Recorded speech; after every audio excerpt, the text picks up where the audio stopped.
أعوذ بالله من الشيطان الرجيم. بسم الله الرحمن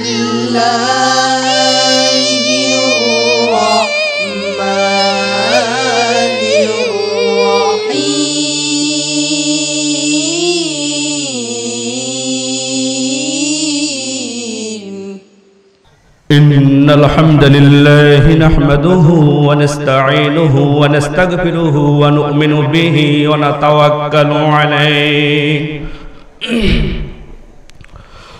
ونعوذ بالله من شرور أنفسنا ومن سيئات أعمالنا من يهده الله فلا مضل له ومن يضلله فلا هادي له ونشهد أن لا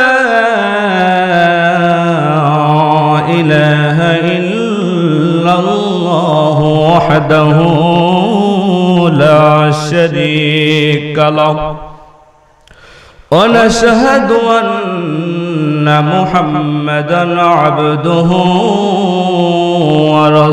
ورسوله الذي أرسله بالحق إلى الخلق بشيرًا ونذيرًا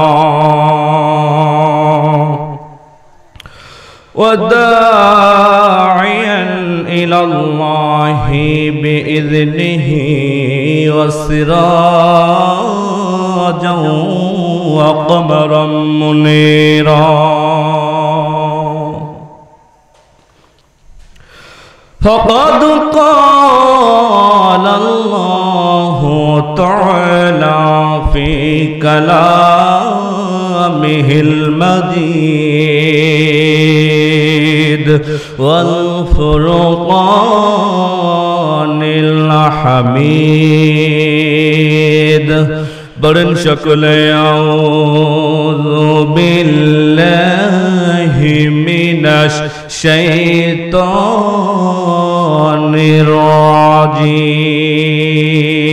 الرجيم بسم الله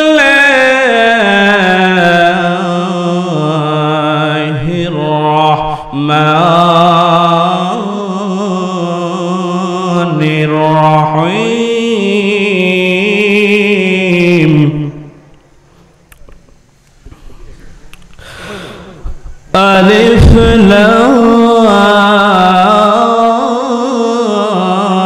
لام را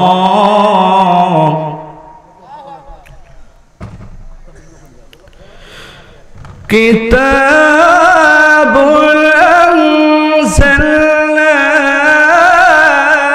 أنزلناه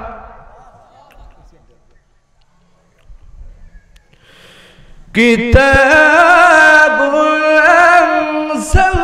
أنزلناه إليك لتخرج الناس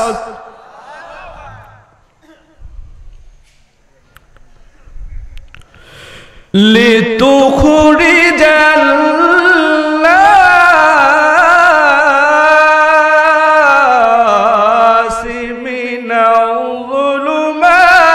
الناس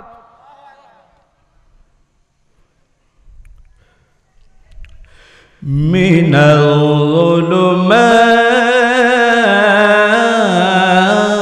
الظلمات إلى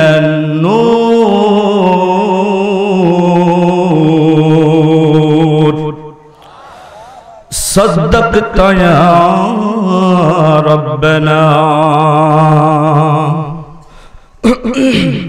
وقال رسول الله صلى الله عليه وسلم ما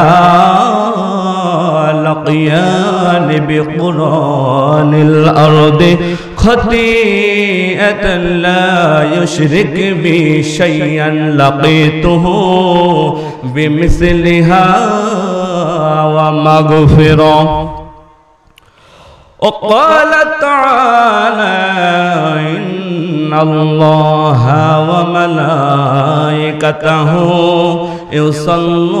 يصلون على النبي يا أيها الذين آمنوا صلوا عليه وسلموا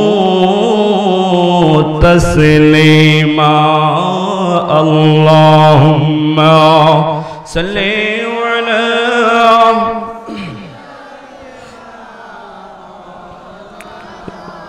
محمد جريم وعلى آل سيدنا رسولنا محمد. اللهم صل على مولانا محمد وعلى آل سيدنا رسولنا محمد. মেঘময়ূরী পশ্চিমেতে যে ওই আবার সালাম নবীর দেশে দিও।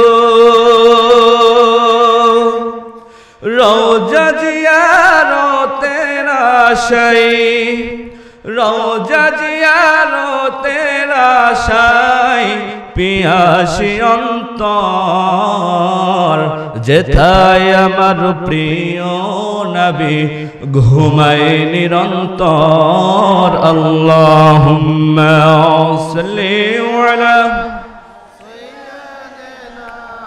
মাওলানা মুহাম্মদ ওয়া আলি সাইয়্যিদিনা রাসূলিনা মুহাম্মদ। মনটা যদি হইতো প্রবল হাওয়া হইতো যদি শুভ্র কবুতর মেঘের ডানায় পাঠিয়ে দিতাম মেঘের ডানায় পাঠিয়ে দিতাম মদিনার পথে যেথায় আমার প্রিয় নবী ঘুমায় নিরন্তর যেথায় আমার প্রিয় নবী ঘুমায় নিরন্তর। আল্লাহুম্মা সাল্লি আলা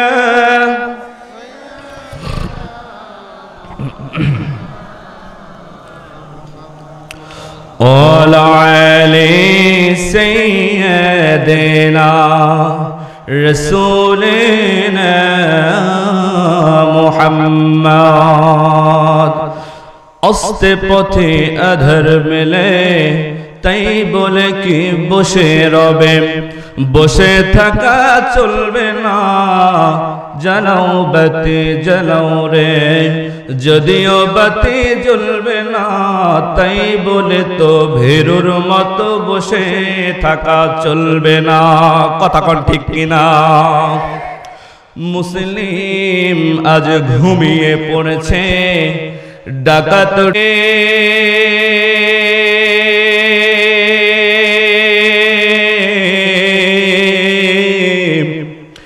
ইমান নামক দৌলত নিয়ে গেল লুটে।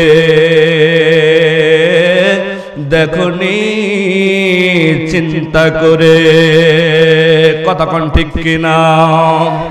শুধু ঘুষ আর অবিচার অন্যায় আর ব্যভিচার নারী ধর্ষণ আর নারী হরণ মানুষ খুনে কাঁদছে বাংলার জমি।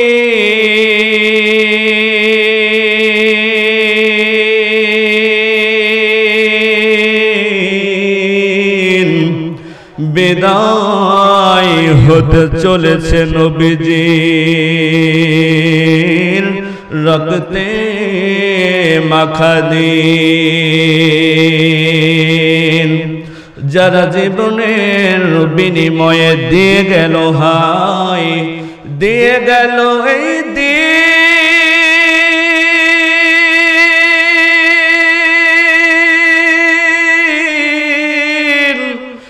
দিনের খাতিরে অকাতরে যারা সর্বস্ব করিল দান, অর্ধ পৃথিবী শাসন করিত তালি দেওয়া জামা গায়ে,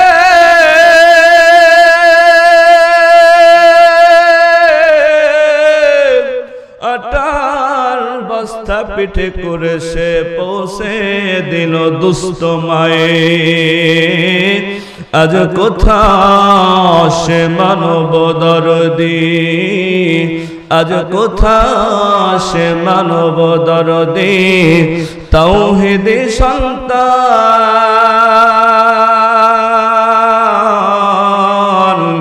কোথায় গেল সেই সোনার মানুষ, আজ কোথা সে মুসলমান। কে বাহুল দিবসবতী দখিল হিমেল বায়ু,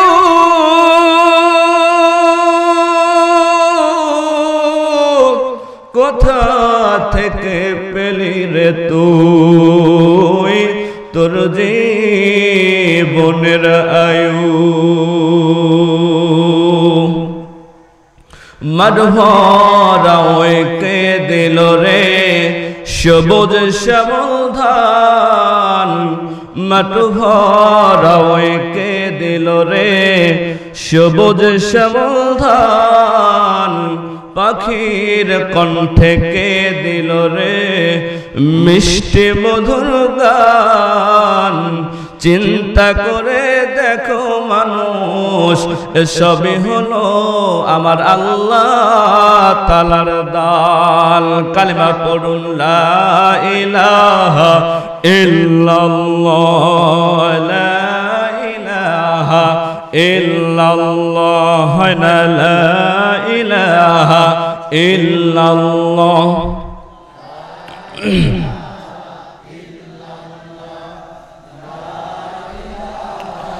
ইল্লাল্লাহ আসিয়া খেলে প্রেমের খেলা, ফিরাউন দেয় তোকে কতই জ্বালা। আসিয়া খেলে প্রেমের খেলা, ফিরাউন দেয় তোকে কতই জ্বালা। আগুনে পড়ে কাঁদে হায় রে, আগুনে পড়ে কাঁদে হায় রে ইব্রাহিম খলিলুল্লাহ। লা ইলাহা ইল্লাল্লাহ, লা ইলাহা ইল্লাল্লাহ, লা ইলাহা ইল্লাল্লাহ, লা ইলাহা ইল্লাল্লাহ, লা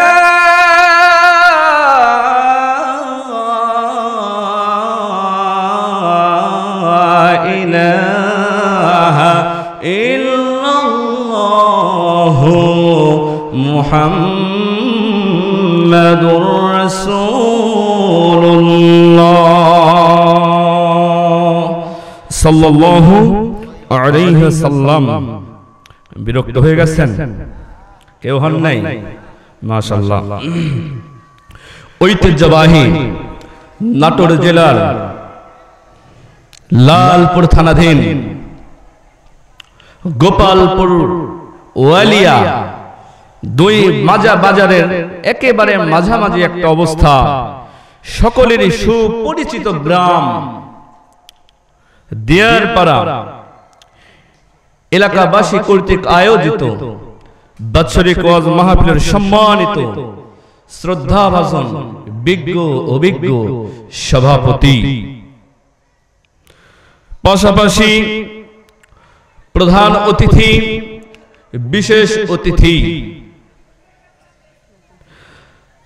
যাদের কথা আমার একান্তই বলা দরকার, এই গ্রামের আমার ভালোবাসার মুকুট, নাম বললে সকলেরই নাম বলা দরকার, কিন্তু এই মুহূর্তে গোটা গ্রামের মানুষের নাম বলা আমার পক্ষে সম্ভব নয়। সকলেই আমার ভালোবাসার মানুষ। বিশেষ করে আজকের মাহফিলে যিনি আলোচনা রেখে ধন্য করেছেন, সুদূর রাজশাহী হইতে আগত আমার বন্ধুবর, জাতীয় পর্যায়ে একাধিকবার পুরস্কার প্রাপ্ত, যার সাথে আমি বিভিন্ন প্রতিযোগিতায় অংশগ্রহণ করেছি, রাজশাহী বেতারের নিয়মিত কারি হাফেজ হযরত মাওলানা জাকির হোসেন সাহেব, আল্লাহ পাক তার এই গোলামকে কবুল করে নিক, সকলে বলছে আল্লাহুম্মা আমিন। বিশেষ করে যাদেরকে কেন্দ্র করে আজকের এই মাহফিলের মহা আয়োজন, দিন পাগল, ইসলাম পাগল, সম্মানিত দিনী শ্রোতা ভাইরা, পর্দার অন্তর্নিশীন আমার মা এবং বোনেরা, প্রাণ প্রিয় চকনাজিরপুর দিয়ারপাড়া এবং আমার কেশবপুর গ্রামবাসী, সকলকেই আমার আনিত আলোচনা শুরুতে আমার হৃদয় নিংড়ানো এক গুচ্ছ ভালোবাসা এবং সালাম জ্ঞাপন করছি। আসসালামু আলাইকুম ওয়া রাহমাতুল্লাহি ওয়া বারাকাতুহু। এই মুহূর্তে আমি জানতে চাচ্ছি আপনারা সকলেই কেমন আছেন? সকলেই ভালো আছেন? আমি কি আপনাদেরকে অপরিচিত মুখ? সকলেরই পরিচিত না? সকলেরই খুবই কাছের মানুষ আমি মনে করি, কারণ এলাকার সন্তান, এলাকার মাহফিলের প্রধান বক্তা, আমার মনে হয় অল বাংলাদেশ খুঁজলে যে আপনারা যত মানুষ এসেছেন আজকের মাহফিলে, খুব কম মাহফিলে এলাকার সওয়াল, এলাকার মাহফিলের প্রধান বক্তা, কতক্ষণ ঠিক কিনা? তো ভালোবাসা দেখে যে আপনারা বহু দূর দূরান্ত থেকে এসেছেন, এই জন্য সর্বপ্রথমে যার শুকরিয়া আদায় করা দরকার সেই মহান আল্লাহ, যিনি আমাদেরকে সৃষ্টি করেছেন, সৃষ্টি করার পর জমিনের মধ্যে চলার জন্য হাত পা অঙ্গ প্রত্যঙ্গ আমাদেরকে দিয়েছেন। সেই মহান আল্লাহর দরবারে একবার আমরা শুকরিয়া আদায় করব, সকলেই বলছি আলহামদুলিল্লাহ। অতঃপর লক্ষ কোটি দরুদ এবং সালাম বর্ষিত হোক বিশ্ব মানবতার মুক্তির দিশারি সাইয়্যিদুল মুরসালিন খাতামুন নবিয়্যিন সররে কায়নাত আকাই নামদার তাজদারে মদিনা, মদিনার দুলালি বিশ্ব নবীজির উপর আমরা দরুদ শরীফ পড়াচ্ছি, সকলেই বলছি সাল্লাল্লাহু আলাইহি ওয়াসাল্লাম। সম্মানিত উপস্থিতি, ভালো রাখার মালিক কে? সকলেই বলতে হবে ভালো রাখার মালিক কে? আল্লাহ বাদে কি কেউ কাউকে ভালো রাখতে পারে? সম্ভব? তাহলে শুকরিয়া আদায় করব কার? আল্লাহর বাদে কি কারো শুকরিয়া আদায় করা যাবে? কিন্তু আমরা কিন্তু অনেক সময় করে ফেলি, কথা কোন ঠিক কিনা? চেয়ারম্যান সাহেব যদি 2 বস্তা চাল দিয়ে দেয়, চেয়ারম্যানের এক সপ্তাহ গুণগান, কথা কোন ঠিক কিনা? আল্লাহর বাদে আর কোন গুণগান করা যাবে? সব জায়গায় প্রশংসা আদায় করব কার? আজ বাংলাদেশে মেরুকরণ হচ্ছে, এক দল চলে যাচ্ছে তাওহীদের পক্ষে আর এক দল তাওহীদের বিপক্ষে, কথা কোন ঠিক কিনা? এক দল চলে যাচ্ছে আদম আলাইহিস সালামের দলে আর এক দল শয়তানের দলে, এক দল চলে যাচ্ছে মুসা আলাইহিস সালামের দলে আর এক দল ফিরাউনের দলে, কথা কোন ঠিক কিনা? এক দল চলে যাচ্ছে ইব্রাহিম আলাইহিস সালামের দলে আর এক দল নমরুদের দলে, এক দল বিশ্বনবী জনাবে মুহাম্মদুর রাসূলুল্লাহ সাল্লাল্লাহু আলাইহি ওয়াসাল্লামের দলে আর এক দল চলে যাচ্ছে আবু জেহেলের দলে, কথা কোন ঠিক কিনা? এক দল চলে যাচ্ছে বর্তমান ঈমান রক্ষাকারী তাওহীদের ঝান্ডাবাহী, এক দল নির্যাতিত নিষ্পেষিত নিপীড়িত মুসলিমদের দলে আর এক দল চলে যাচ্ছে বর্তমান ঈমান বিকৃত সস্তায় ঈমান বিক্রিকারী বর্তমান নামধারী একদল মুনাফিকদের দলে কতক্ষণ ঠিক কিনা? আমরা নবীদের আন্দোলন করব, নবীরা যে পথে চলেছেন নবীদের দেখানো পথে আমরা আন্দোলন করব। কে কে সেই আন্দোলনে শামিল হতে রাজি? দুই হাত উঁচু করে আল্লাহকে দেখাও।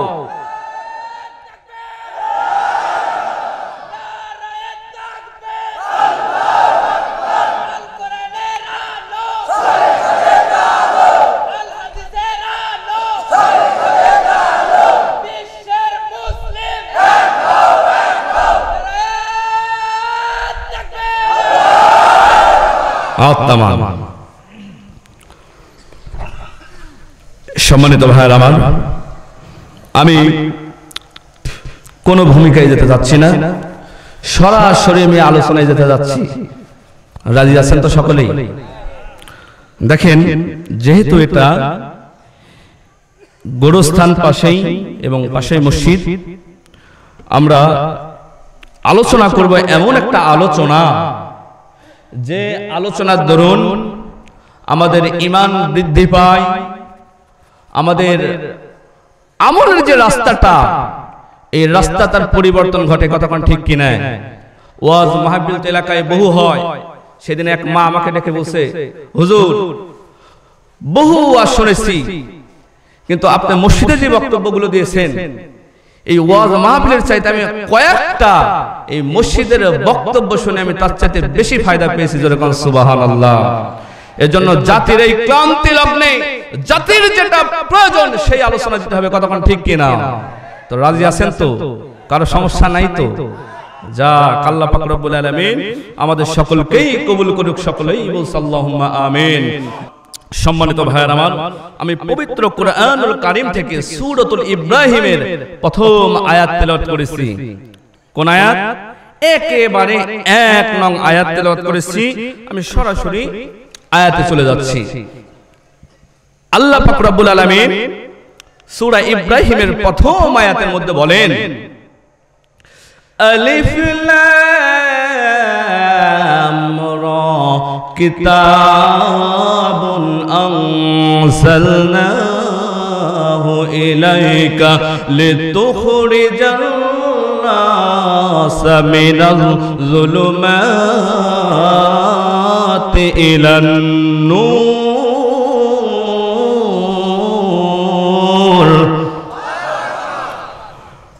আমার ভাইরা,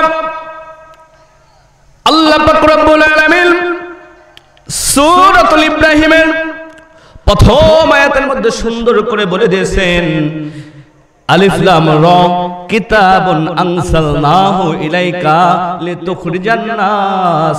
হে রাসূল, আমি আপনার উপর এমন একটা কিতাব নাজিল করেছি, আমি আপনার উপর এমন এক মহামূল্যবান কিতাব নাজিল করেছি, যে কিতাবটার দরুন আপনি কি করবেন?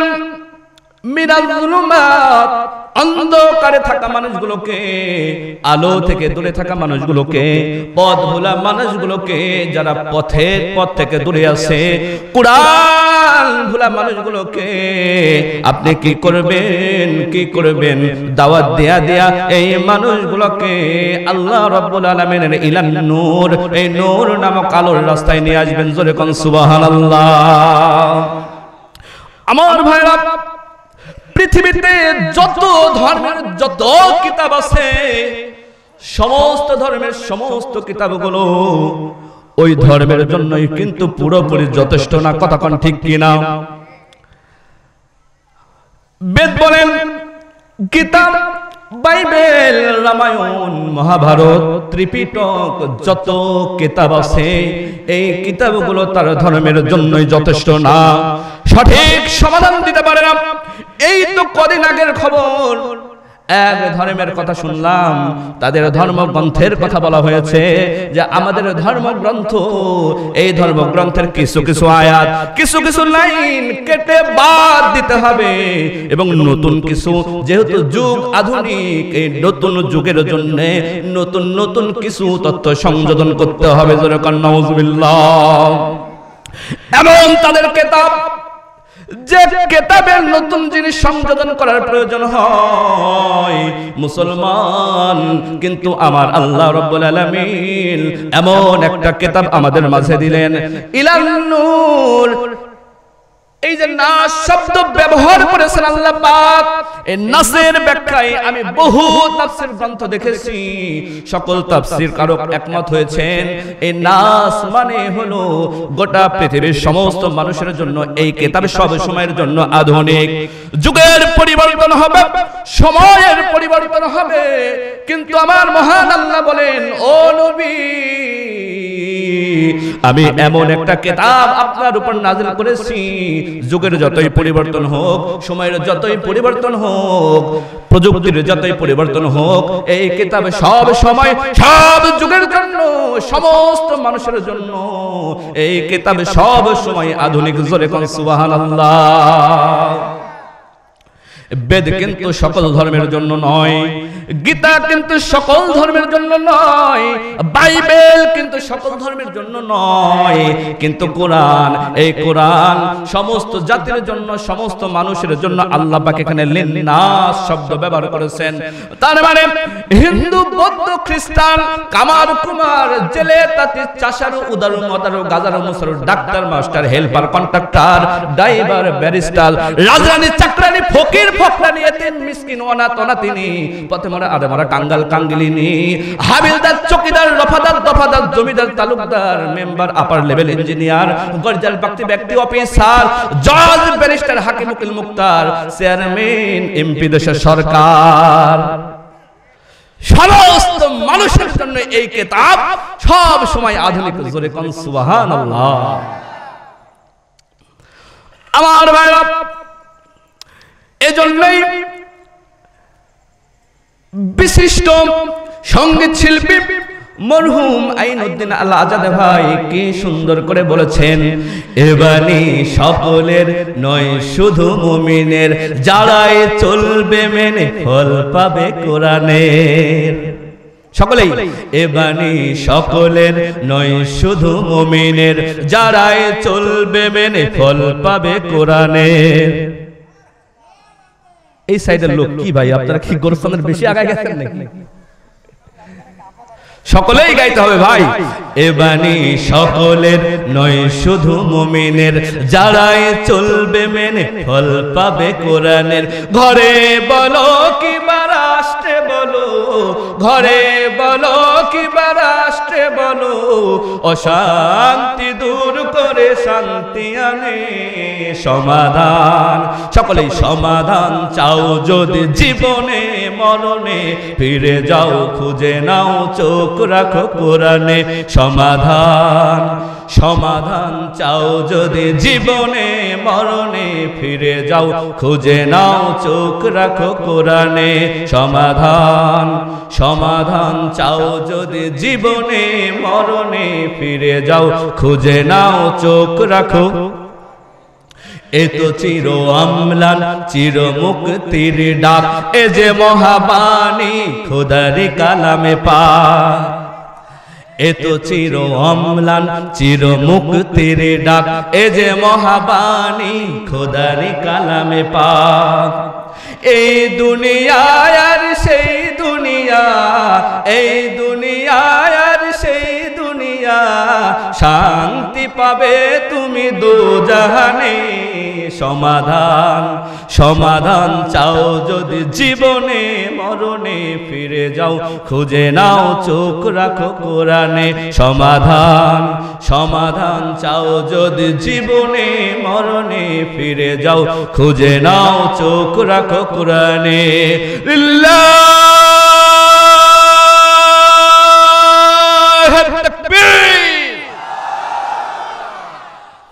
আমার ভাইরা, এবার আমরা আলোচনার দিকে আগাই। আমরা আজকে যে বিষয়ে আলোচনা করব, আমাদের বিষয়ের শিরোনাম হচ্ছে ন্যায় বিচার। সকলেই বলতে হবে বিষয়ের শিরোনাম, সকলেই বলেন নাই, বিষয়ের শিরোনাম ন্যায় বিচার। ন্যায় বিচার আলোচনা করতে গেলে আমাদের জিকির সম্পর্কে আলোচনা করতে হবে। কি সম্পর্কে? সকলেই বলতে হবে কি সম্পর্কে? আমার ভাইরা, আমরা মনে করি আমরা যে মুখে মুখে জিকির করি লা ইলাহা ইল্লাল্লাহ, লা ইলাহা ইল্লাল্লাহ, আল্লাহ আল্লাহ। মসজিদে, খানকাতে, বিভিন্ন মাজারে, বিভিন্ন ঘরে, বিভিন্ন জায়গাতে আমরা যে জিকির করি, আমরা মনে করি শুধু এই শব্দগুলোই জিকির, এ বাদে আর জিকিরের কোনো অর্থ হয় না। কথা কোন ঠিক কি না? কিন্তু জিকির সম্পর্কে আমার মহান আল্লাহ পবিত্র কালামের মধ্যে সুন্দর করে বর্ণনা করেছেন। আল্লাহ পাক রব্বুল আলামিন জিকিরের 5টা অর্থ বর্ণনা করেছেন। কয়টা অর্থ? সকলেই বলতে হবে কয়টা অর্থ? সকলেই বলতে হবে অর্থ। এই সাইডের ভাই আর এই সাইডের ভাইয়ের উপর কিন্তু আমার বরাবরই অভিযোগ রয়ে গেছে, আপনারা কথা বল না কেন ভাই? জিকিরের অর্থ কয়টা? 5টা। এই জিকিরের 5টা অর্থ মহান আল্লাহ পাক রব্বুল আলামিন সুন্দর করে বর্ণনা করেছেন। আমি এক এক করে 5টা অর্থই আপনাদের সামনে বলে দেব। জোরে বলুন সুবহানাল্লাহ। আমার ভাই, আল্লাহ পাক রব্বুল আলামিন সর্বপ্রথমে সূরাতুল হিজরের 9 নং আয়াতের মধ্যে সুন্দর করে বর্ণনা করেছেন, ইন্না নাহনু নাযালনা যিকরা ওয়া ইন্না লাহু লাহাফিজুন। আমার আল্লাহ পাক নবীকে ডাকলেন, নবী গো, ও নবী, আমি আল্লাহ পাক রব্বুল আলামিন আপনার উপর একটা সুন্দর কিতাব নাজিল করেছি। এই কিতাবটা আমি আপনার উপর নাজিল করেছি, আর এই কিতাব সংরক্ষণ করার দায়িত্ব আমি মহান আল্লাহ আমার নিজের কুদরতি কাঁধে তুলে নিয়েছি। জোরে কোন সুবহানাল্লাহ। ও নবী, শুধু কি তাই, যারা এই কিতাবকে মানবে, যারা এই কিতাব নিজের জীবনে বাস্তবায়ন করে নেবে, আমি আল্লাহ পাক রব্বুল আলামিন ওই ব্যক্তিদেরকেও আমি হেফাজত করব। জোরে কোন সুবহানাল্লাহ। তাহলে জিকিরের 1 নাম্বার অর্থ হইল কোরআন। কি অর্থ? সকলেই বলেন নাই কি অর্থ? জিকিরের 1 নাম্বার অর্থ হইল কোরআন। মুসলমান ভাইরা আমার, আজকের আলোচনা শুনতে হলে আমাকে একটু সময় দিতে হবে। আমি আলোচনাটা 4 দিক থেকে গুছাই নিয়ে আমি সামনের দিকে আগাবো। এইজন্য ধৈর্যচ্যুত নয়, কোন দিকে খেয়াল নয়। খিচুড়ি পাক হচ্ছে, আপনাদের সকলকেই খিচুড়ি দেওয়া হবে। এই জন্য আমার আলোচনার দিকে মনোযোগ দিতে হবে। সকলেই শ্রবণ করে ধৈর্য সহকারে আল্লাহ পাক রব্বুল আলামিন জিকিরের 1 নাম্বার অর্থ বর্ণনা করেছেন। নবী গো, জিকিরের 1 নাম্বার অর্থ হইল কোরআন।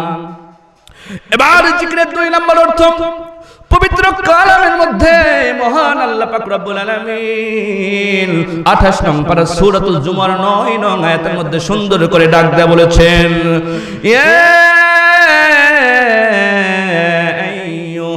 الذين آمنوا إذا نودي للصلاة من يوم الجمعة فاسعوا إلى ذكر الله وذروا البيع ذلكم خير لكم إن كنتم تعلمون। সিল্লাহ আল্লাহু আকবার। মহান আল্লাহ পাক রব্বুল আলামিন নবীকে ডাক দেয়, নবী গো, আমি মহান আল্লাহ আপনাকে বড় ভালোবাসি। আমি সূরাতুল জুমার এই আয়াতের মধ্যে ডাক দিয়ে বললাম, পৃথিবীর মানুষ যখন জুমার নামাজের জন্য আযান হয়, জুমার নামাজের জন্য যখন আহ্বান করা হয়, দুনিয়ার মানুষ তোমরা বেচা কিনা বাদ দিয়া, তোমরা চলাফেরা বাদ দিয়া, ব্যবসা বাণিজ্য বাদ দিয়া, মাঠে কাজ কর্ম করা বাদ দিয়া, তোমরা সেই ডাকে সাড়া দিয়া তোমরা মসজিদের দিকে যাও। তাহলে জিকিরের 2 নাম্বার অর্থ হইল নামাজ। জিকিরের 2 নাম্বার অর্থ নামাজ। সকলেই বলতে হবে জিকিরের 2 নাম্বার অর্থ কি? জিকিরের 1 নাম্বার অর্থ, জিকিরের 2 নাম্বার অর্থ নামাজ। এবার আসেন জিকিরের 3 নাম্বার অর্থ। আল্লাহ পাক রব্বুল আলামিন পবিত্র কোরআনের মধ্যে সূরাতুল কফের 45 নং আয়াতের মধ্যে সুন্দর করে বলেছেন, ফাযাক্কির বিল কুরআনি মান يخاف وعيد নবী গো যারা আমি আল্লাহকে ভয় করে, যারা আমি আল্লাহর শাস্তিকে ভয় করে, ও নবী আপনি যখন তাদেরকে বোঝাবেন, তাদেরকে যখন আপনি দাওয়াত দিবেন, এই দাওয়াতটা হবে আপনার কোরআনের উপদেশ। জোরে কোন সুবহানাল্লাহ। কিসের উপদেশ? কোরআনের উপদেশ। তাহলে জিকিরের 3 নাম্বার অর্থ হইল উপদেশ। জিকিরের 1 নাম্বার অর্থ, 2 নাম্বার অর্থ, 3 নাম্বার অর্থ। 3 নাম্বার অর্থ উপদেশ। এবার জিকিরের 4 নাম্বার অর্থে আসেন। মহান আল্লাহ পবিত্র কোরআনের 25 নং পারা সূরাতুল যুখরুফের 36 নং আয়াতের মধ্যে সুন্দর করে বলেছেন, আশু আন যিকরির রহমান,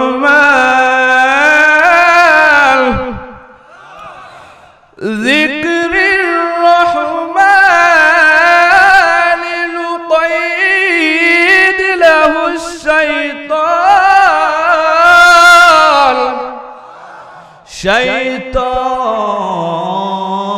শাইতান ফাহুয়া লাহু করিন।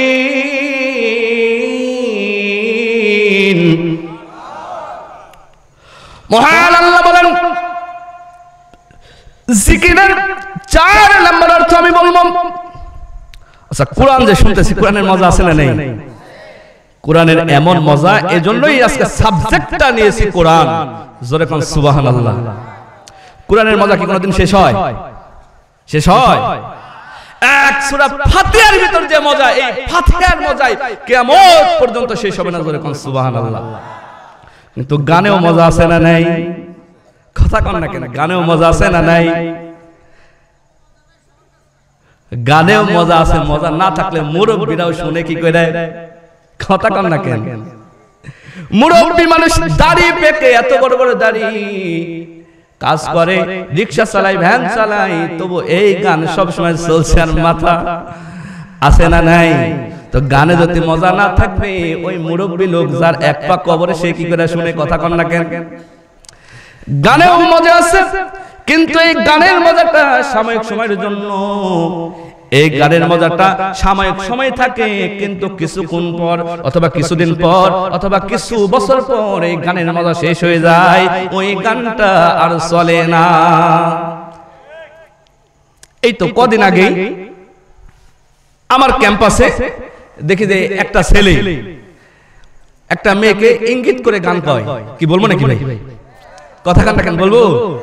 নাম তো লিখছেন সঙ্গীত শিল্পী, আসলেও কিন্তু আমি সঙ্গীত শিল্পী। তো মাঝে মাঝে যদি 2-4টা সঙ্গীত নাই বলি, তো এটা তো লেখা তো ভুল হয়ে যাবে। কথা ঠিক কিনে? তো একটা ছেলে আর একটা মেয়েকে ইঙ্গিত করে বলছে যে, ও মাইয়া তুই অপরাধী রে, তোর লাইগা আজ আমি মাতাল হইছি রে। কে কয়? ওই পোলা কয় মাইয়া রে, ও মাইয়া তুই অপরাধী রে, তোর লাইগা আজ আমি মাতাল হইছি রে। এখন মাইয়াটাও সাইড থেকে কয়, ও পোলা তুই অপরাধী রে, আজ তোর লাইগা আজ আমি বাড়ি ছাড়ছি রে। আমি সাইফি বলি, পোলাও অপরাধী, মাইয়াও অপরাধী, তাহলে পুলিশেরা করে কি? পুলিশেরা খালি হুজুর গাড়ি দেখতে পায়। কথা কন না কেন? পোলাও অপরাধ স্বীকার করতেছে যে আমি ছেলে অপরাধী, মেয়ে অপরাধী, মেয়েও কয় যে ছেলে অপরাধী। তো যারা দোষ স্বীকার করতেছে তাদের ধরো না, যারা দোষ স্বীকার করে না, যারা কোরআনের কথা বলে বাংলার জমিনে, তাদের উপর কেন এত না? জবাব দিতে হবে কি হবে না? জবাব দিতে হবে।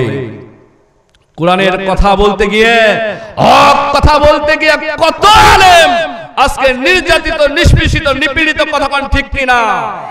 এই জাতিকে একদিন জবাব দিতে হবে। খোদার কসম, সেই দিন আল্লাহর কাঠগড়ায় কোনো জবাব থাকবে না তাদের। কথা কোন ঠিক কিনা? বিচার আছে, আল্লাহর বিচার যেদিন আল্লাহ পাক ধরবেন ওই দিন আর মহান আল্লাহ ছাড়বেন না, কথা ঠিক কিনা? ওই দিন আর বিচার ব্যবস্থাকে সাজানো যাবে না, ওই দিন আর কারো কথা চলবে না, একমাত্র বিচার চলবে কার? আল্লাহ পাক বলবেন লিমানিল মুলকুল ইয়াউম লিল্লাহিল ওয়াহিদিল কাহ্হার। আজ এই মহা কিয়ামত দিবসের রাজত্ব কার? কেউ সেদিন কথা বলতে পারবে না।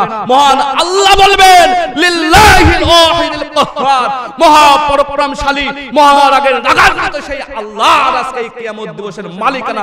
জোরে কোন আল্লাহু আকবার। সেদিন বুঝতে পারবে যে কি হচ্ছে, কয় ধানে কয় চায়, সেদিন বুঝতে পারবে। সেদিন আর তাফালিং করে কোনো লাভ হবে না। সেদিন জয় কাদের হবে? এই ঈমানদারদের জয় হবে। জোরে কোন সুবহানাল্লাহ। আল্লাহ পাক আমাদের সকলকেই কবুল করুক, সকলেই বলছে আল্লাহুম্মা আমিন। আমার ভাইরা, জিকিরের 1 নাম্বার অর্থ, 2 নাম্বার অর্থ, 3 নাম্বার অর্থ, এবার আসেন জিকিরের 4 নাম্বার অর্থ। মহান আল্লাহ পাক বলেন, মহান আল্লাহ রাব্বুল আলামিন সুন্দর করে ডাক দিয়ে বলেছেন, নবী গো, আমি আপনার উপরে যে কিতাবটা নাজিল করেছি, ও নবী, এই বিধান আমি যা নাজিল করেছি, যারা এই বিধানকে মানতে অস্বীকার করবে, যারা এই বিধানকে নিজের জীবনে বাস্তবায়ন করবে না, যারা এই বিধানকে অ্যাভয়েড করবে, যারা এই বিধানকে বৃদ্ধাঙ্গুলি দেখাবে, আমি আল্লাহ পাক রব্বুল আলামিন বলে দিলাম এই ব্যক্তিগুলোর জন্য আমি নুকাইদ লাহু শাইতান, এই ব্যক্তির জন্য আমি পথ প্রদর্শক হিসাবে শয়তানকে নিযুক্ত করে দেব। জোরে কোন আল্লাহু আকবার। এদের পথ প্রদর্শক কে হবে? নুকাইদ লাহু শাইতান, তাদের আমি পথ প্রদর্শক, তাদের শিক্ষক, তাদের চলার পথের দিশারি আমি বানিয়ে দেব শয়তানকে। জোরে কোন নাউজুবিল্লাহ। আমার ভাইরা, জিকিরের 4 নাম্বার অর্থ হইল বিধান। তাহলে জিকিরের 1 নাম্বার অর্থ মনে আছে তো? জিকিরের 1 নাম্বার অর্থ হইল কোরআন, 2 নাম্বার অর্থ নামাজ, 3 নাম্বার অর্থ হইল উপদেশ, আর 4 নাম্বার অর্থ হইল বিধান।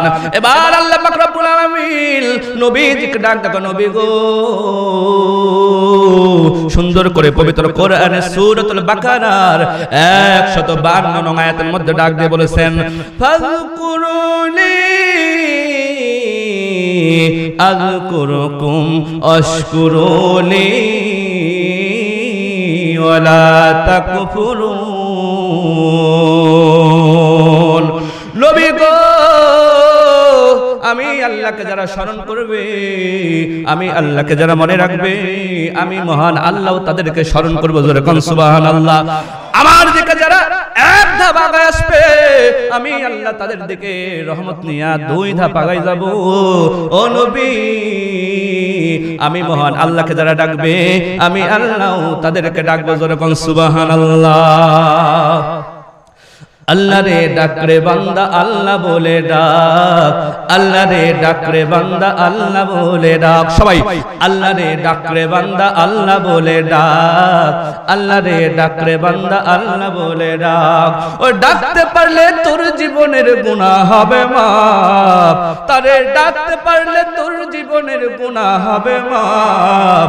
আল্লাহ রে ডাক রে বান্দা আল্লাহ বলে ডাক। সিল্লা কোন মারহাবা। ওরে যখন তুমি ছোট ছিলে, দাঁত ছিল না মুখে, তরল খাবার দিলেন আল্লাহ তোমার মা জননীর বুকে। ভাইয়া, মা জননীর বুকে।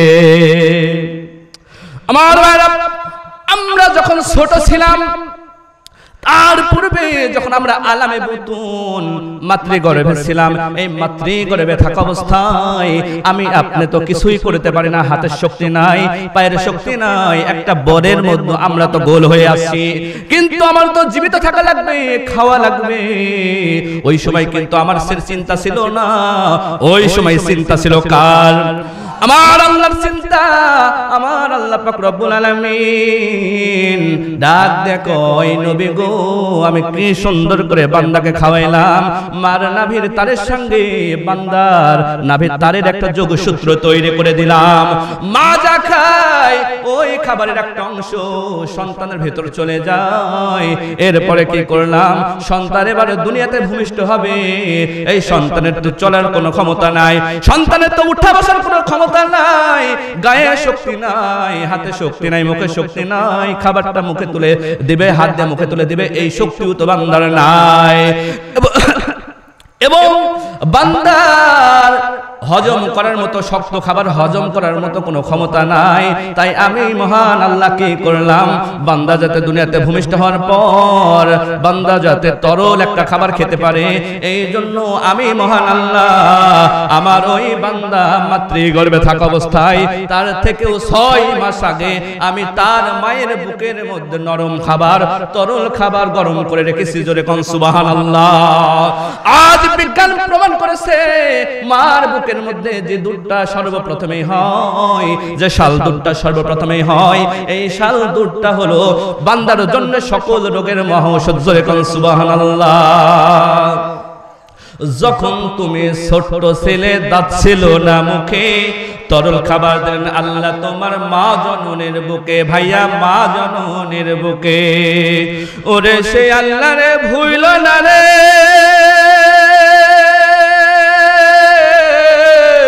সেই আল্লাহ রে ভুইল না রে, জীবন থাকার যাক আল্লাহ রে ডাকরে বান্দা আল্লাহ বলে ডাক। ও তারে ডাকতে পারলে তোর জীবনের গুনাহ হবে মাফ, আল্লাহ রে ডাকরে বান্দা আল্লাহ বলে ডাক। সকলে আল্লাহ রে ডাকরে বান্দা আল্লাহ বলে ডাক। ও তারে ডাকতে পারলে তোর জীবনের গুনাহ হবে মাফ, আল্লাহ রে ডাকরে বান্দা আল্লাহ বলে ডাক।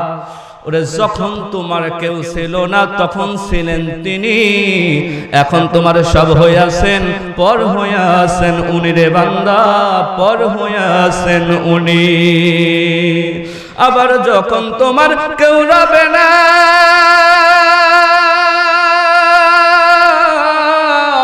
যখন তোমার কেউ রবে না, রবেন মাওলা পাক, আল্লাহ রে ডাকরে বান্দা আল্লাহ বলে ডাক। ও তারে ডাকতে পারলে তোর জীবনের গুনাহ হবে মাফ, ও তারে ডাকতে পারলে তোর জীবনের গুনাহ হবে মাফ, আল্লাহ রে ডাকরে বান্দা আল্লাহ বলে ডাক। চিল্লায়ে কোন মারহাবা। সঙ্গীতের মজা আছে না নেই? সকলে কোন মাঝে মাঝে কিন্তু একটা চলবে। আল্লাহ কবুল করুক, সকলে বলুন আল্লাহুম্মা আমিন। আমার ভাইরা, তাহলে জিকিরের অর্থ কয়টা? 5টা। 1 নাম্বার অর্থ কোরআন, 2 নাম্বার অর্থ, 3 নাম্বার অর্থ, 4 নাম্বার অর্থ বিধান, 5 নাম্বার অর্থ স্মরণ, 5 নাম্বার অর্থ স্মরণ। তো আজকে ইনশাআল্লাহ আমরা জিকিরের 1 নাম্বার অর্থ নিয়ে আলোচনা করব। জিকিরের 1 নাম্বার অর্থ হচ্ছে কোরআন। কি? কোরআন। মহান আল্লাহ পাক রব্বুল আলামিন যদি আমাকে তৌফিক দেন 1 নাম্বার অর্থের আলোচনা করব, আর বাকি 4টা আজকে কমিটির হাতে দিয়ে গেলাম। যদি আবার অত্র অঞ্চলের মধ্যে সুযোগ হয়, যেহেতু এলাকারই সন্তান, তাহলে এই 4টা থেকে আলোচনা করার চেষ্টা করবে ইনশাআল্লাহ। এই বিষয়ে আলোচনা শুনতে রাজি আছি তো? একেবারে নতুন একটা বিষয়, নতুন একটা সাবজেক্ট, নতুন একটা ধারা, যে আলোচনা আমরা মনে হয় খুব কম শুনেছি অথবা শুনেই নাই। এজন্য নতুন একটা আলোচনা আমি ফিট করেছি আপনাদের সামনে উপস্থাপন করার জন্য। আল্লাহ পাক রব্বুল আলামিন বক্তা শ্রোতা সকলকেই কবুল করুক, সকলেই বলছি আল্লাহুম্মা আমিন। আমার ভাইরা, এবার আমি কিন্তু মূল আলোচনায় চলে আসলাম। বিশ্বনবী জনাবে মুহাম্মদুর রাসূলুল্লাহ সাল্লাল্লাহু আলাইহি ওয়াসাল্লাম সাহাবীদেরকে সঙ্গে করে নিয়ে নামাজ আদায় করলেন। ভাইরে, গভীর মনোযোগ দিতে হবে, কারণ জীবন সুন্দর করতে হলে এই আলোচনাটা আমাদের খুবই প্রয়োজন। এজন্য অন্য কোনো দিকে নয়, যাদের একেবারে জরুরত আছে তারা ব্যতীত আমরা কেউ উঠাউঠি করব না। সুন্দর একটা পরিবেশ দেখাই দেই। মহান আল্লাহ পাক রব্বুল আলামিন বলেন, ঘটনাটা সুন্দর করে কোরআনের মধ্যেও বলা হয়েছে। বিশ্বনবী জনাবে মুহাম্মদুর রাসূলুল্লাহ সাল্লাল্লাহু আলাইহি ওয়াসাল্লাম সাহাবীদেরকে সঙ্গে করে নামাজ আদায় করলেন। নামাজ আদায় করার পর নবীজি সাহাবীদেরকে ডাক দেন, সাহাবীরা তোমরা এখন বাড়ির দিকে চলে যাও, বাড়ির দিকে চলে যাও। এবার সাহাবীরা যার যার মতো বাড়ির দিকে রওনা। 4 জন সাহাবী একসাথে আছে। কয়জন সাহাবী? 4 জন সাহাবী একসঙ্গে আছেন। 1 নম্বর সাহাবী হযরত আবু বকর, 2 নম্বর সাহাবী হযরত উমর, 3 নম্বর সাহাবী হযরত উসমান, আর 4 নম্বর সাহাবী হযরত আলী। কয়জন সাহাবী একসাথে আছেন? 4 জন সাহাবী একসাথে আছেন।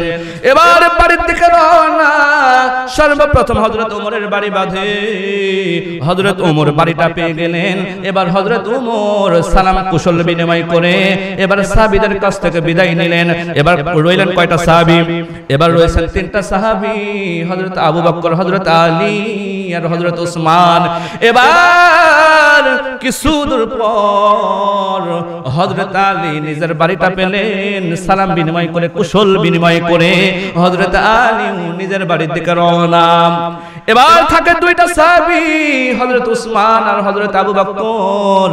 এবার হযরত উসমান আবু বকরকে সালাম দিয়া হযরত আবু বকরের সালাম বিনিময় করে কুশল বিনিময় করে আবু বকরকে বললেন, ভাই রে, আমি তো বাড়িটা পেয়ে গেলাম, এবার আমি আমার বাড়ির দিকে রওনা দিলাম। রয়েছেন কে? সবার বাড়ির সবচেয়ে দূরে বাড়ি কার? হযরত আবু বকরের। সকলেই তো বলেন না, সবচেয়ে দূরে বাড়ি কার? হযরত আবু বকরের। এবার হযরত আবু বকর একা একা যায় আর বলে, মনে মনে ভাবে, আমি তো একা নই, আমার সঙ্গে আরেকজন আছে, তার নাম কি? আবু বকর ডাক দিয়ে কয়, ও আল্লাহ, 3 জন চলে গেছে, কিন্তু আমার সাথে এখনো তুমি আছো। আমি আবু বকর এখন তোমার সঙ্গে কথা বলতে বলতে যাব। এবার আবু বকর আল্লাহর নামের জিকির করতে করতে রওনা, আল্লাহর নামের জিকির করতে করতে সামনের দিকে আগায়। এবার আবু বকর যে রাস্তা দিয়ে যায়, ভাইরা আমার গভীর মনোযোগ দিয়ে শুনবেন, এমন যে রাস্তা দিয়ে যাচ্ছে আবু বকর, ওই রাস্তার পাশে একটা হিন্দুদের, একটা ইহুদিদের উপাসনালয় ছিল। ইহুদিরা তাদের ওই প্রভুর ইবাদত করত, এমন একটা জায়গা ছিল। এবার আবু বকর যে রাস্তা দিয়ে যায়, ওই রাস্তার পাশে যে উপাসনালয় ছিল, ওই উপাসনালয়ে 7টা ইহুদি তাদের প্রভুর ইবাদত করেছিল ওই জায়গাতে। আবু বকর যখন জিকির করতে করতে যায়, এই 7 ইহুদির মধ্যে থেকে একজন ইহুদি ডাক দিয়া কয়, ওই দেখ আবু বকরের কত সাহস, আমাদের উপাসনালয়ের সামনে দিয়া আমরা যার নাম শুনতে পারি না, যাকে আমরা দেখতে পারি না, তার নামের জিকির করতে করতে এই রাস্তা দিয়ে যায়। এরকম মানুষ এখনো আছে না নাই? এই জমিনটা কার? আকাশ কার? আমি আপনি কার? তাহলে তাকবীর চলবে কার নামের? সেই আল্লাহর নামের তাকবীর দেব আমরা, আল্লাহর নামের জিকির করব আমরা। কিন্তু দুঃখের কথা কি বলবো ভাই, আল্লাহর জমিনে, আল্লাহর কোরআনের মাহফিলে আল্লাহর নামের জিকির দেব, আল্লাহর নামের তাকবীর দেব, অনেক মাহফিলে এই বাধাটা আছে না নাই? আমরা কি কাউকে ভয় করব ভাই? আমরা কার সৈনিক? আমরা আল্লাহর সৈনিক, নবীর উম্মত, নবীর আদর্শে আমরা আদর্শিত। এই জন্য আমাদের উপর যতই বাধা আসুক না কেন, যতই বাধা আসুক না কেন, আমরা আল্লাহর নামের তাকবীর দেব। আমরা দুনিয়া পৃথিবীর কোন তাগুত শক্তিকে ভয় করব না, সেই আল্লাহর সৈনিক আমরা। জোরে কোন ঠিক কিনা? আমার ভাইরা, এবার আবু বকর জিকির করতে করতে যায়, পাশ থেকে একজন ইহুদি বলে, ওই দেখ আবু বকরের কত সাহস। আবু বকর জিকির করতে করতে এই দিক দিয়ে যায়। এবার আবু বকর যখন জিকির করে, এই যে 7 ইহুদির মধ্য থেকে একজন বলে, আবু বকরকে এখন অপমান করা লাগবে, আবু বকরকে এখন মারা দেওয়া লাগবে, আবু বকরকে এখন শাস্তি দেওয়া লাগবে। কেন না আবু বকর আমাদের উপাসনার সামনে দিয়ে আল্লাহর নামের জিকির করতে করতে যায়, অতএব এখন আমাদের প্রভুর অবমাননা হয়, আমাদের প্রভুর অবমাননা আমরা সহ্য করব না, অতএব আবু বকরকে শাস্তি দেব। এবার একজন ইহুদি কয়, কি দরকার? আবু বকর তো আবু বকরের আল্লাহকে ডাকে, আমরা আমাদের প্রভুকে ডাকছি, সমস্যা তো নাই। আর একজন ইহুদি কয়, না ঠিকই বলেছো, আমাদের প্রভুর অবমাননা হচ্ছে, আমাদের প্রভুকে অপমান করা হচ্ছে, আবু বকরকে শাস্তি দেওয়া লাগবে।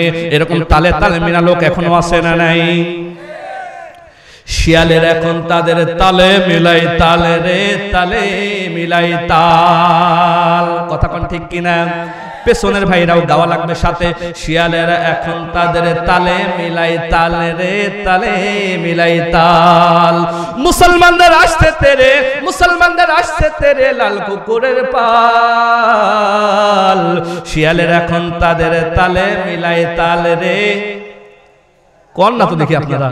শিয়ালেরা এখন তাদের তালে মিলাই তাল রে তালে মিলাই তাল। মুসলমানদের আসছে তেরে, মুসলমানদের আসছে তেরে লাল কুকুরের পাল। শিয়ালের এখন তাদের তালে মিলাই তাল রে তালে মিলাই তাল। চেচনিয়াতে কাঁদছে মানুষ, সোমালিয়ায় হোকা, ফিলিস্তিনের রক্ত স্রোত যাচ্ছে আজও দেখা রে যাচ্ছে আজও দেখা। কথা কোন ঠিক কিনা? আজ অল বিশ্বে মানুষ সুখে নাই।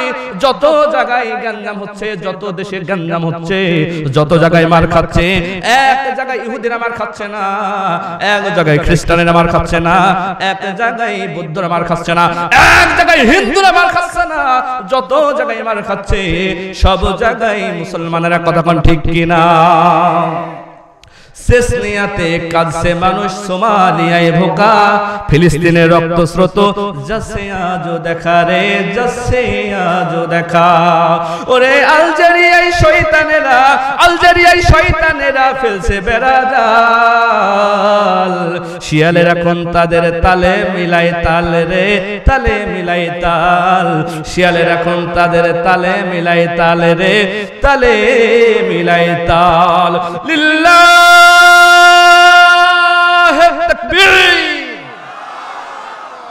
আমার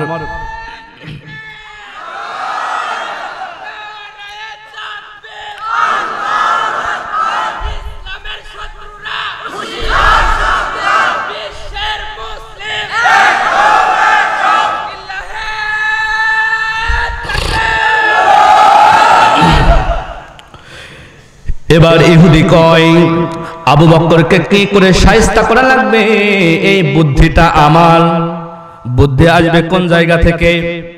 বড় শয়তানের মাথা থেকে। বুদ্ধি আসবে কোন জায়গা থেকে? বড় শয়তানের মাথা থেকে। এরকম বুদ্ধি এখন আছে না নাই? আছে। তো বুদ্ধি আসবে বড় শয়তানের মাথা থেকে। বড় শয়তান এবার কয় বুদ্ধি দেব আমি, আর কাজ সব তোদের। বুদ্ধি দিব আমি, গালি দিবি তুই, শাস্তি দিবি তুই। এবার ছয় ইহুদি কয় যে তুমি বলো বলো কি করে গালি দিতে হবে। এবার বড় ইহুদি কয় আমি একটা ঘটনা জানি, আমি একটা কাহিনী জানি। কাহিনীটা হলো এই, গতকালকে আমি মোহাম্মদ নবীর একটা অনুষ্ঠানে ছিলাম, মোহাম্মদ নবীর একটা এরকম কুরআনি মাহফিলে ছিলাম। মোহাম্মদ নবী ওই জায়গায় একটা ওয়াজ করেছে, মান যাল্লাযী ইউরিদুল্লাহ করদান হাসানা। মোহাম্মদ নবী বলেছে যে ব্যক্তি আল্লাহকে করদে হাসানা দিবে, মহান আল্লাহ ওই ব্যক্তিকে জান্নাত দান করবেন। জোরে কোন সুবহানাল্লাহ। মোহাম্মদ নবী বলেছে অতএব তুই আবু বকরকে গালি দিবি, তুই বলবি আবু বকর তুই ফকিন্নি, তোর নবী ফকিন্নি, তোর আল্লাহ ফকিন্নি। এবার ইহুদি আবু বকরকে ডাক দেয়, আবু বকর তুই ফকিন্নি, তোর নবী ফকিন্নি, তোর আল্লাহ ফকিন্নি। নাউজুবিল্লাহ নাউজুবিল্লাহ। আপনারা সকলেই কন্যা, আপনাদের মনে ভালো লাগছে নাকি ব্যাপারটা? আল্লাহকে গালি দিয়েছে, নবীকে গালি দিয়েছে। একটা ইমানদারের জন্য এর চাইতে কষ্ট করার কিছু হতে পারে না, একটা মুসলমানদের জন্য এর চাইতে দুঃখকর ঘটনার কিছু হতে পারে না। এবার আবু বকর কয় রে ইহুদি, ও চাচা, মুরব্বী মানুষ ছিল, ডাক দেখো মুরব্বী চাচা, আপনি যা করেছেন, আপনি আমার নবীকে গালি দিয়েছেন, আপনি আমার আল্লাহকে গালি দিয়েছেন, এই গালিটা আর আপনি আমাকে দিবেন না। আপনি আরাকে যত পারেন গালি দেন, আমার সমস্যা না, সমস্যা নাই, কিন্তু আপনি আমার আল্লাহকে গালি দিবেন না, আমার নবীকে গালি দিবেন না। এবার ইহুদি কয় তোকে গালি দিলে কি করবি? আবু বকর কই আমি আমার নবীকে সবচাইতে বেশি ভালোবাসি এবং আমার আল্লাহকে তার চাইতেও বেশি ভালোবাসি। কেন না নবীজি জন্মের পর থেকে আমাদের জন্য কেঁদেছেন, এখনো নবী কাঁদছেন কি কাঁদছেন না? নবীজি এখনো কিন্তু জীবিত, নবীজি শুধু এই দুনিয়ার চক্ষু আড়াল হয়েছেন, আর নবীজি এখনো কবরের মধ্যে শুয়ে থেকে আমাদের জন্য কাঁদেন। সব সময় উম্মতি উম্মতি বলে কাঁদেন। ওই যে নবীদের লাশ চুরির ঘটনা আপনারা নিশ্চয়ই শুনেছেন, যদি না শুনে থাকেন আমি অন্য কোনো মাহফিলে এই কাহিনীটা আপনাদেরকে বলে শোনাবো ইনশাআল্লাহ। আগামী 9 তারিখে, আগামী এপ্রিলের 9 তারিখে আমাদের কেশবপুরে একটা বিরাট ওয়াজ মাহফিল আছে, আপনারা জানেন নাকি দাওয়াতটা? প্রধান বক্তা, সারা বাংলা কাঁপানো বক্তা আমিরুল ইসলাম বেলালী ভাই আছেন, আর আমিরুল ইসলাম বেলালী ভাইয়ের সঙ্গে এই গুনাহগার আমি আছি। তো ইনশাআল্লাহ ওই জায়গাতে যদি আসেন একটু এই ওয়াজটা শোনানোর জন্য চেষ্টা করব, যদি আপনারা মনে করে দেন। আমার ভাইরা, যখন নবীজির লাশ চুরি করতে যায়, আমার নবীজি ওই কবরের মধ্যে থেকে এই মেসেজটা দুনিয়ার মানুষকে দিয়ে দিয়েছিল, যেরকম সুবহানাল্লাহ। নবীজি স্বপ্নে দেখাইলো আমাকে 2টা মানুষ খুব জ্বালাতন করছে, দুনিয়ার মানুষ তোমরা, আমি নবীকে তোমরা এই ব্যাপারটা থেকে হেফাজত করো, যেরকম সুবহানাল্লাহ। নবীজি এখনো কিন্তু জীবিত, নবীজি এখনো ওই জায়গাতেই আমাদের জন্য কাঁদেন। কিয়ামতেও কাঁদবেন কি কাঁদবেন না? কিয়ামতেও কাঁদবেন। এই যে সূর্য, এই সূর্যটা যখন একেবারে আধা হাত মাথার উপর চলে আসবে, সূর্যের 12টা মুখ হয়ে যাবে। এবার আল্লাহ পাক রব্বুল আলামিন সূর্যকে ডাক দেয়া বলবেন, রে সূর্য, তোর যে 12টা মুখ আছে, এই 12টা মুখ দিয়ে তুই জমিনের দিকে তাপ দিতে থাক। সূর্য এবার তার 12টা মুখ দিয়া তাপ দেওয়া শুরু করবে, জমিনটা পুড়ে তামা তামা হয়ে যাবে। আমি ওয়াজ করেছিলাম মসজিদেও, কেন লোহা হবে না, কেন সোনা হবে না, কেন অন্য কোনো পদার্থ হবে না? আজকে বিজ্ঞান বলেছে, বিজ্ঞান প্রমাণ করেছে এজন্যই তামা হয়ে যাবে, কারণ তামার ভিতরে যে গুণটা আছে এই গুণটা লোহার ভিতর নাই। তামার ভিতরে যে গুণ আছে এই গুণ সোনার ভিতর নাই। তামার ভিতরে যে গুণ আছে এই গুণ চাঁদের ভিতর নাই। তামার একটা গুণ হলো, তামার এক পার্শ্ব উত্তপ্ত করলে নিজ পার্শ্ব অতি দ্রুত উত্তপ্ত হয়ে যায়। এজন্য যখন সূর্য তাপ দেবে জমিনটা পুড়ে তামা তামা হয়ে যাবে। মানুষের পায়ের নিচে শাস্তি, পায়ের নিচে তামা টকবক করে ফুটতেছে, মাথার মগজগুলো টকবক করে ফুটছে, মানুষগুলো ঘেমে ঘেমে একটা বিশাল কষ্টকর অবস্থা হবে। এবার কিয়ামতবাসী সকল নবীর উম্মতরা সকল নবীর কাছে চলে যাবে, ডাক দেয়া বলে, নবী গো, আমাদের জন্য একটু দোয়া করুন, আল্লাহর কাছে একটু ফরিয়াদ করুন, যাতে আজকে কিয়ামত দিবসের শাস্তি কম হয়।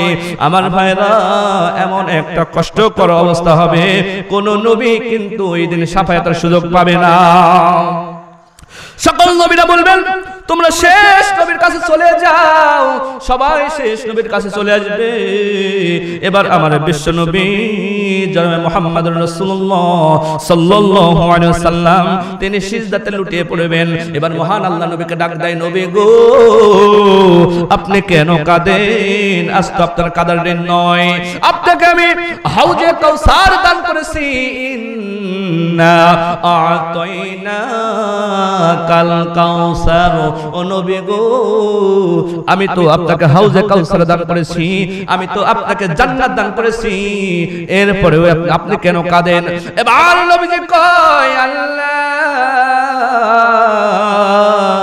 আমি তো রাসূল আমার জন্য কাঁদি না, আমি দেখতে পাই আমার গুনাহগার উম্মতেরা এদেরকে হাকাইতে হাকাইতে জাহান্নামের দিকে নিয়ে যাওয়া হয়। মাবুদ, আমি সেই জান্নাতে যেতে চাই না যে জান্নাতে আমার উম্মতেরা থাকবে না। জোরে কোন আল্লাহু আকবার। এবার কি হবে? নবীজি সিজদায় পড়ে এই উম্মতের জন্য, এই গুনাহগার উম্মতের জন্য কাঁদতে থাকবেন। আমার ভাইরা এবার কি হয় দেখেন, আমার আল্লাহ পাক রব্বুল আলামিন নবীকে ডাক দেয়, নবী গো এই মুহূর্তে আপনি কি চান? এবার নবীজি ডাক দেয়, আল্লাহ এই মুহূর্তে আমি চাই আমার গুনাহগার উম্মতদেরকে আমি নবীর সাথে আল্লাহর তোমার জান্নাতে নিয়ে যাই। জোরে কোন সুবহানাল্লাহ। এবার আল্লাহ পাক অনুমতি দিবেন, ও নবী আপনারা যারা উম্মত এদেরকে আপনি জান্নাতে নিয়ে যান। মা আয়েশা বলে, হুজুর এত মানুষের ভিতর কিয়ামতের এত কোটি কোটি মানুষের মধ্যে আপনি আপনার উম্মতদেরকে কি করে বাছাই করবেন? এবার নবীজি আয়েশাকে ডাক দেয়, আয়েশা এক পাল ঘোড়া আছে, এই এক পাল ঘোড়ার ভিতর যদি একটা ঘোড়ার কপাল থাকে সাদা, এই সাদা কপালওয়ালা ঘোড়াটাকে চিনে বের করতে অসুবিধা হবে নাকি ভাই? এবার মা আয়েশা বলে, হুজুর অনায়াসেই তো চিনা যাবে। এবার নবীজি ডাক দেয়, আয়েশা আমার যারা উম্মত হবে, আমার যারা প্রিয় উম্মত হবে তাদের চেহারা আমি চেহারাতে আমি নবীর সুন্নাত থাকবে, তাদের মুখে দাড়ি থাকবে, তাদের গায়ে আমি সুন্নাত আমি নবীর সুন্নাতের লেবাস থাকবে। এবং এই সুন্নাতের কারণে এবং তারা যে ওযু করবে, ওযু করার জন্য তারা যে নামাজ পড়বে, এই নামাজের জায়গাগুলো এই ওযুর জায়গাগুলো এরকম ভাবে জ্বলতে থাকবে জ্বলতে থাকবে, চাঁদের মতো আলোকিত হয়ে যাবে। আমি নবী আমার সেই উম্মতদেরকে চিনে চিনে আমি আল্লাহর জান্নাতে নিয়ে যাব। জোরে কোন সুবহানাল্লাহ। দয়ালো নবী প্রেমের ছবি আর আসবে না জগতে, সবাই দয়ালো নবী প্রেমের ছবি আর আসবে না জগতে। 63 বছর জিন্দেগি কাঁদছে বলে উম্মতি, 63 বছর জিন্দেগি কাঁদছে বলে উম্মতি, এখনো কাঁদেন নবী মদিনাতে। আমার দয়ালো নবী প্রেমের ছবি আর আসবে না জগতে। হয় না সবাই, দয়ালো নবী প্রেমের ছবি আর আসবে না জগতে। জোরে কোন আল্লাহু আকবার। আমার এবার আবু বকর কয়, চাচা একটা ঈমানদারের কাছে একটা মুসলমানের কাছে তার নবীর চাইতে এবং আল্লাহর চাইতে মহব্বতের আর কিছু হতে পারে না। জোরে কোন সুবহানাল্লাহ।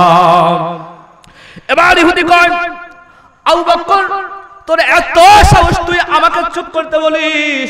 তুই কি করবি কি করবি, তুই কি করতে পারিস? আমি গালি দেবই। এবার ইহুদি ডাক দেয়া কয় যে আমি কিন্তু গালি দেব আরেকবার। আবু বকর কয়, তুমি যদি এবার গালি দাও তাহলে আমি কিন্তু আবু বকর ছাড় দেব না। জোরে কোন সুবহানাল্লাহ। আবু বকরের সাথে কেউ আছে? শুধু একজন আছে, আল্লাহ। কিন্তু ইহুদিরা কয়জন? ইহুদিরা 7 জন। শক্তিতে বেশি কারা? আপনারা দেখে এখনো হিসাবই বোঝেন না। নবী বলেছেন, বিশ্ব নবী বলেছেন, হে সাহাবীরা, একজন প্রকৃত ঈমানদার 10 জন কাফেরের চাইতে বেশি শক্তিশালী। জোরে কোন সুবহানাল্লাহ। এবার জনসংখ্যায় বেশি ইহুদিরা, কিন্তু শক্তিতে বেশি কে? কিন্তু এই হিসাবটা কি ইহুদিরা জানে? কথা কন না কেন? এই হিসাবটা কিন্তু ইহুদিদের জানা নাই। আবু বকর বলেন, চাচা আর একবার যদি আমাকে আমার রাসূলকে আমার আল্লাহকে গালি দেন, আপনাকে কিন্তু এই সময় আমি একেবারে ফাটাই ফেলবো। কেন আমি উঠব না জ্বলে, ঈমানের বারুদ অন্তরে ভরাই আছে। কথা কোন ঠিক কিনা? কেন আমি উঠব না জ্বলে, ঈমানের বারুদ অন্তরে ভরাই আছে। মুসলিম আমি, সংগ্রামী আমি চির রণবীর, আল্লাহকে ছাড়া কাউকে মানি না। নারায়ে তাকবীর, নারায়ে তাকবীর। ঠিক কিনা? মুসলিম আমি সংগ্রামী আমি চির রণবীর আল্লাহকে ছাড়া কাউকে মানি না নারায়ে তাকবীর নারায়ে তাকবীর বিপ্লবী আমি চির সৈনিক চির দুর্জয় চির নির্ভীক বিপ্লবী আমি চির সৈনিক চির দুর্জয় চির নির্ভীক আল কোরআনের সমশের আমি কোটি কোটি করি রাতের ধীর নারায়ে তাকবীর সবাই মুসলিম আমি সংগ্রামী আমি চির রণবীর আল্লাহকে ছাড়া কাউকে মানি না নারায়ে তাকবীর নারায়ে তাকবীর মুসলিম আমি সংগ্রামী আমি চির রণবীর আল্লাহকে ছাড়া কাউকে মানি না নারায়ে তাকবীর লিল্লাহ তাকবীর আমার ভাইরা এবার আবু বকর কই চাচা আর একবার যদি গালি দেন আপনাকে কিন্তু এখানে মেরে আমি কিন্তু শুয়াই দেব এবার ইহুদি কয় আমরা আছে 7 জন আবু বকরের এত সাহস আমাদের মারতে চায় এ আবু বকর তুই ফকিরনি তোর আল্লাহ ফকিরনি তোর নবী ফকিরনি এবার আবু বকরের মেজাজ কিন্তু হট হয়ে গেছে আবু বকর কয় না না তোকে আর ছাড়বো না আবু বকর আল্লাহর দিকে হাত তুলে এরকম ইশারা করে ও মাবুদ যে ব্যক্তি তোমাকে গালি দেয় তোমার নবীকে গালি দেয় আমি আবু বকরকে গালি দেই ও আল্লাহ আমি এখন আবু বকর তোমাকে সাক্ষী রেখে এর বিচারটা আমি নিজেই করে দিলাম এই বলে আবু বকর ওই ইহুদির দৌড়ে গিয়ে একটা হাত ধরেছে একটা হাত ধরে এমন জোরে একটা সর দিয়েছে এক সরেই ওই ইহুদি থরথর করে কাঁপতে কাঁপতে আল্লাহর জমিনে পড়ে গেছে জোরে কোন আল্লাহু আকবার ছুটে আই শাহজালালের নির্ভীক সৈনিকেরা খতম করো গোবিন্দর ওই চেরা চামুন্ডা গোলা ছুটে আই শাহজালালের নির্ভীক সৈনিকেরা খতম করো গোবিন্দর ওই চেরা চামুন্ডা গোলা ওলিদের এই ভূমিতে বিপ্লবেরই মশাল জ্বালা ছুটে আই শাহজালালের নির্ভীক সৈনিকেরা খতম করো গোবিন্দর ওই চেরা চামুন্ডা গোলা ছুটে আই শাহজালালের নির্ভীক সৈনিকেরা বাংলার এই জমিনে কুরআন সুন্নাহর আলো জ্বালা বাংলার এই জমিনে আল কোরআনের মশাল জ্বালা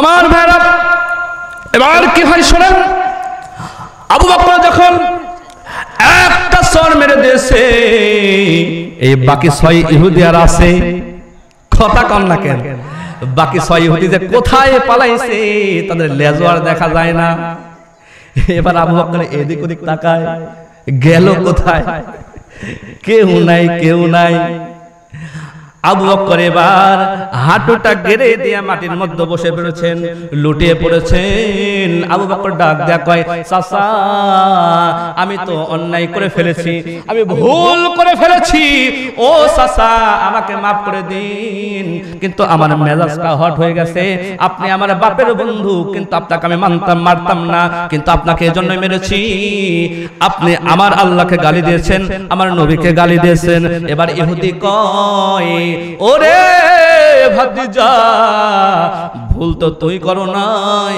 ভুল করেছি আমি কেন না আমি না বুঝে তোমার আল্লাহকে গালি দিয়েছি আমি না বুঝে তোমার নবীকে গালি দিয়েছি এবার যে 6 ইহুদি গাছের হতে পলায় একজন কয় চল যাই ও মনে হয় মারাই গেছে আরেকজন ইহুদি কয় তোর কি মার খাওয়ার খুব শখ করছে কি কয় তোর কি মার খাওয়ার খুব শখ করছে নি তোর ইচ্ছা হলে তুই যা আমি যাইবার পারবো না এবার আরেক ইহুদি কয় সব দেখতে হলেও একবার যাই আমরা কি মাপ চাবো এবার আরেক ইহুদি কয় আবু বকর সাহাবী এত নরম মনের সাহাবী তার যখন মাথায় রাগ উঠছে এই সময় যদি আমরা তার কাছে যাই সত্যি সত্যি কিন্তু মেরে পাট পাট করে জমিনের মধ্যে ফেলে দিবে এই সময় যাওয়া যাবে না এবার আবু বকর কি করে, আবু বকর ওই ইহুদির কাছ থেকে ক্ষমা চেয়ে আবু বকর এবার বাড়ির দিকে রওনা দিয়েছেন। এবার 6 ইহুদি চলে এসেছে ওই ইহুদির কাছে, এসে বলে আরে তোমাকে মেরে কি করে দিয়েছে আবু বকর, চলো চলো আজকে একটা অ্যাকশন দেখাই দেব, আজকে একটা অ্যাকশন দেখাই দেব। অনেক মানুষ দেখবেন মারামারি পারে না, তলে পড়ে আছে, আবার বলে যে তোকে দেখাচ্ছি মজা দাঁড়া, কিন্তু ওর উঠার কোনো ক্ষমতা নাই, আছে না নাই? ছোটকালে এরকম মারামারি অনেক করেছি, পারি না, তাও নিজে দেখাচ্ছি মজা। এবার কি হয়, ওই ইহুদি বলে মজা একটা দেখাই দেব। এবারে মার খাওয়া ইহুদি সে ডাক দেয়া কয় কি মজা দেখাবে, তা তো মজা আমি দেখতেই পেলাম, কি মজা দেখাবে, তা তো মজা দেখতেই পেলাম, এত তোমার সাহস, যখন আমাকে মারলো তখন তো দেখা গেল না। এরকম মারামারি লাগাই দিয়া পালানোর লোকও আছে না নাই? অনেক আছে। এবার কি হয় শোনেন, এই মার খাওয়া ইহুদিটাকে পটাই পুটে বলে তোমার মতো একটা বৃদ্ধ ইহুদি তোমাকে মারলো, এই বিচারটা দিতে হবে মুহাম্মাদের কাছে, আর মুহাম্মদ ইনসাফ ভিত্তিক বিচার পরিচালনা করে, তার কাছে যদি যায় তোমার মারের বিচারটা পাওয়া যাবে। এবার এই ইহুদিকে এরকম বোঝাই সোজাই পটাই পটাই এরকম ভাবে নিয়ে যায় বিশ্বনবীর কাছে। বিশ্বনবীর দরবারে চলে গিয়া নবীজিকে ডাক দেয়, মুহাম্মদ তুমি আসোনি? এবার নবীজি ঘর থেকে বেরিয়ে আসে, কি হয়েছে কি হয়েছে? এবার ইহুদিরা ডাক ডাক, মুহাম্মদ এই দেখো এই বৃদ্ধ ইহুদিকে তোমার সাহাবী, তোমার বন্ধু, তোমার শ্বশুর হযরতে আবু বকর মেরে দিয়েছে। এবার নবীজি কয় কোন সাহাবী মেরেছে আরেকবার বলো। এবার ইহুদিরা কয় মেরেছে আবু বকর। এবার নবীজি আরেকবার 3 বার রিপিট করে যে কোন সাহাবী মেরেছে। এবার ইহুদি বলে তোমার সাহাবী হযরত আবু বকর মেরেছে। এবার নবীজি কয়, নবীজি তো জানে যে আবু বকরের মতো নরম মনের সাহাবী যখন মেরেছে নিশ্চয়ই এদের দোষ আছে না নাই? নিশ্চয়ই দোষ আছে। এবার নবীজি ডাক ডাক কয় তোমরা কোনো ভুল করছো নি? এবার কয় আমাদের একটুকু দোষ নাই, আমরা কিছু করি নাই, এমনিতেই মারছে, আমরা পূজা করতেছিলাম আমাদের প্রভুর, আর আবু বকরের দেখে এটা সহ্য হয় না, এসে মারি। আসলে কি ঘটনা তাই? ঘটনা তা না। এবার নবীজি ওমরকে বলে ওমর আবু বকরকে ডাক দাও। আবু বকর রাদিয়াল্লাহু তাআলা আনহু চলে আসলেন। আবু বকর চলে এসে নবীজি ডাক দেয়, আবু বকর তুমি এই ইহুদিকে মারছো নাকি? এবার আবু বকর কয় হুজুর মেরেছি, কিন্তু দোষটা আমার ছিল না, দোষটা ওরাই আগে করছে। এবার নবীজি ডাক দেয় কয় আবু বকর তোমার সাক্ষী কেউ আসেনি? আবু বকর কয় আমার একজন সাক্ষী আছে, আমার সাক্ষী জাতামাতা লোক নয়, আমার সাক্ষী হলেন আমার আল্লাহ। মারার সময় সাক্ষী রাখছিলেন না? ওই আবু বকর বললেন আল্লাহ তোমাকে সাক্ষী রেখে কিন্তু আমি বিচার করতেছি নিজেই। এবার আবু বকর কয় আল্লাহ আমার একজন সাক্ষী আছে, সেই সাক্ষীর নাম আল্লাহ। এবার নবীজি দেখলেন আল্লাহর পক্ষ থেকে যদি কোনো ওহী নাযিল না হয় তাহলে এই বিচার ঠেকানোর মতো আমার কোনো উপায় নাই, আবু বকরকে মার আজকে খাওয়াই লাগবে। কারণ দুনিয়ার যদি কোনো মানুষ একজনও যদি সাক্ষী থাকতো, আবু বকরের পক্ষে যদি সাক্ষী দিতেন যে আবু বকরের কোনো দোষ নাই, তাহলে বিচারটা কিন্তু আর হবে না। এবার ওই সাহাবী আবু বকর বলল নবী গো আমার সাক্ষী একজন আমার আল্লাহ। এবার নবীজি কয় দুনিয়ার মানুষ কি কোনো সাক্ষী নাই? এবার আবু বকর কয় না না কেউ ছিল না, কেউ ছিল না। এবার নবীজি কয় যে আবু বকর তোমার যেহেতু দুনিয়ার কোনো মানুষ সাক্ষী নাই, আমার আল্লাহ যদি ওহী নাযিল করেন তবে তুমি মুক্তি পাবা, না হয় তোমাকে মার খাওয়া লাগবে। এবার ইহুদিদের বলে আমি শর্টে বলার জন্য চেষ্টা করেছি ভাইরা আমার, আমি শেষ ফিনিশিংটা শুধু দেব, এই জন্যই আমি আলোচনাটা একটু দ্রুত নামছি। এবার নবীজি বললেন আবু বকর তোমাকে মার খাওয়া লাগবে। ইহুদিদেরকে বললেন ইহুদিরা দুই হাত ধরো, দুই হাত তোমরা জোর করে শক্ত করে আবু বকরের দুই হাত ধরো, আবু বকরকে মার খেতে হবে, কেননা আবু বকরের দুনিয়ার কোনো মানুষ সাক্ষী নাই, এর মধ্যে যদি আমার আল্লাহ ওহী নাযিল করেন তবে আবু বকর মুক্তি পেয়ে যাবে। এবার দুই ইহুদি দুই দিক থেকে আবু বকরের হাত টান টান করে ধরেছে। এবার আবু বকরকে চড় মারবে, কি কষ্টকর। হযরত ওমর বলে নবী গো ওই দেখুন আপনি যে বিচারটা করে দিলেন, ইসলামের প্রথম খলিফা, সবচাইতে বড় খলিফা আবু বকর, এত সম্মানিত একজন মানুষ, এই সম্মানিত মানুষ যে মার খাবে, ও নবী গো এটা আমার সহ্য হয় না, প্রয়োজনে আমি ওমরকে মারা হোক। আলী বলে নবী গো আমাকে মারা হোক, উসমান বলে আমাকে মারা হোক। নবী যে কয় না না, ইনসাফ ভিত্তিক বিচার ব্যবস্থা কারে কয় দেখেন, নাই বিচার কারে কয় দেখেন। এবার নবী যে কয় না না এই জায়গায় স্বজন প্রীতি হবে না, আবু বকর যেহেতু দোষ করেছে আবু বকরকে মার খাওয়া লাগবে। আমার ভাইরা এবার কি হয়, দুই ইহুদি আবু বকরের দুই হাত টান টান করে ধরেছে, দুই হাত টান টান করে ধরেছে, আর এক ইহুদি এরকম ভাবে চড় মারবে। এবার হযরত ওমর কেঁদে দিয়েছেন নবী নবী আবু বকর মার খাবে, এটা তো সহ্য হয় না, নবী গো আবু বকরের বিচারটা লাঘব করা হোক। এবার হযরত ওসমান কাঁদে, ও নবী আবু বকর মার খাবে, এটা আমি হযরতে ওসমানের সহ্য হয় না, আপনি বিচারটাকে উইথড্র করে নিন। এবার হযরতে আবু বকরকে মারার জন্য সামনের দিকে আগায়। আমার ভাইরা আমার নবী এবার জোরে জোরে কেঁদে দিয়েছেন, জোরে কোন আল্লাহু আকবার। আমার নবী কেঁদে দিয়েছেন। এই দৃশ্য দেখে হযরত আবু বকর কেঁদে দিয়েছেন, হযরত ওমর আরো জোরে কেঁদে ফেলেছেন, হযরত উসমানও কেঁদে দিয়েছেন, হযরত আলীও কেঁদে দিয়েছেন। এবার কি হয়, সরটা মেরেই দিবে। এবার কি হয়, একজন দূর থেকে চাদর পরিহিত একটা সাহাবী নবীদের দিকে হাজির। নবীদেরকে ডাক ডাকা, নবী গো বিচার হতে দিবেন না, বিচার হতে দিবেন না, আমি সাহাবী, আমার একটা কাহিনী আপনাকে শোনা লাগবে।